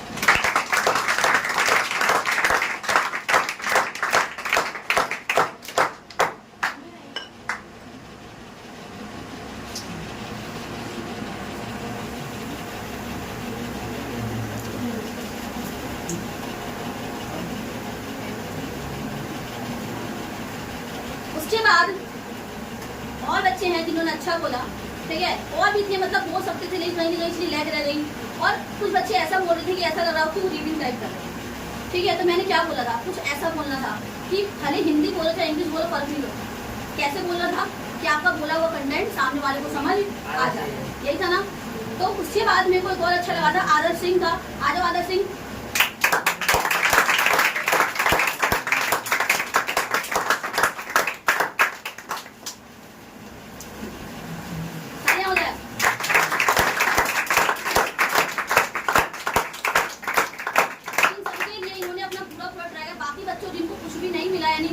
आपका भी बहुत अच्छा था, लेकिन अभी आपको और थोड़ी प्रैक्टिस की नीड है। आप समझ पा रहे होंगे आपकी कहाँ गलतियाँ होंगी, वही होंगी ना, ठीक है। तो इन बच्चों ने अच्छा बोला था, लेकिन और अभी मेहनत की नीड है। तो मेरी बात गलत पार्टनर मिले कोई बात नहीं, लेकिन चीज़ों को संभालना आना चाहिए, क्योंकि किसी को नहीं पता किसको क्या बोला गया था, समझ रहे हो। तो अपने आप को कोऑर्डिनेट करना बहुत मैटर करता है। कल को आगे जाओगे, कॉम्पिटिशन में जाओगे, आपको कोई मिल सकता है पार्टनर पेयरिंग करने के लिए, ठीक है। तो ये चीज़ करना है। मैंने परसों भी एक बात बोली थी, चलो छोड़ो बात करेंगे। फिलहाल तो तालियां हो जाए सबके लिए।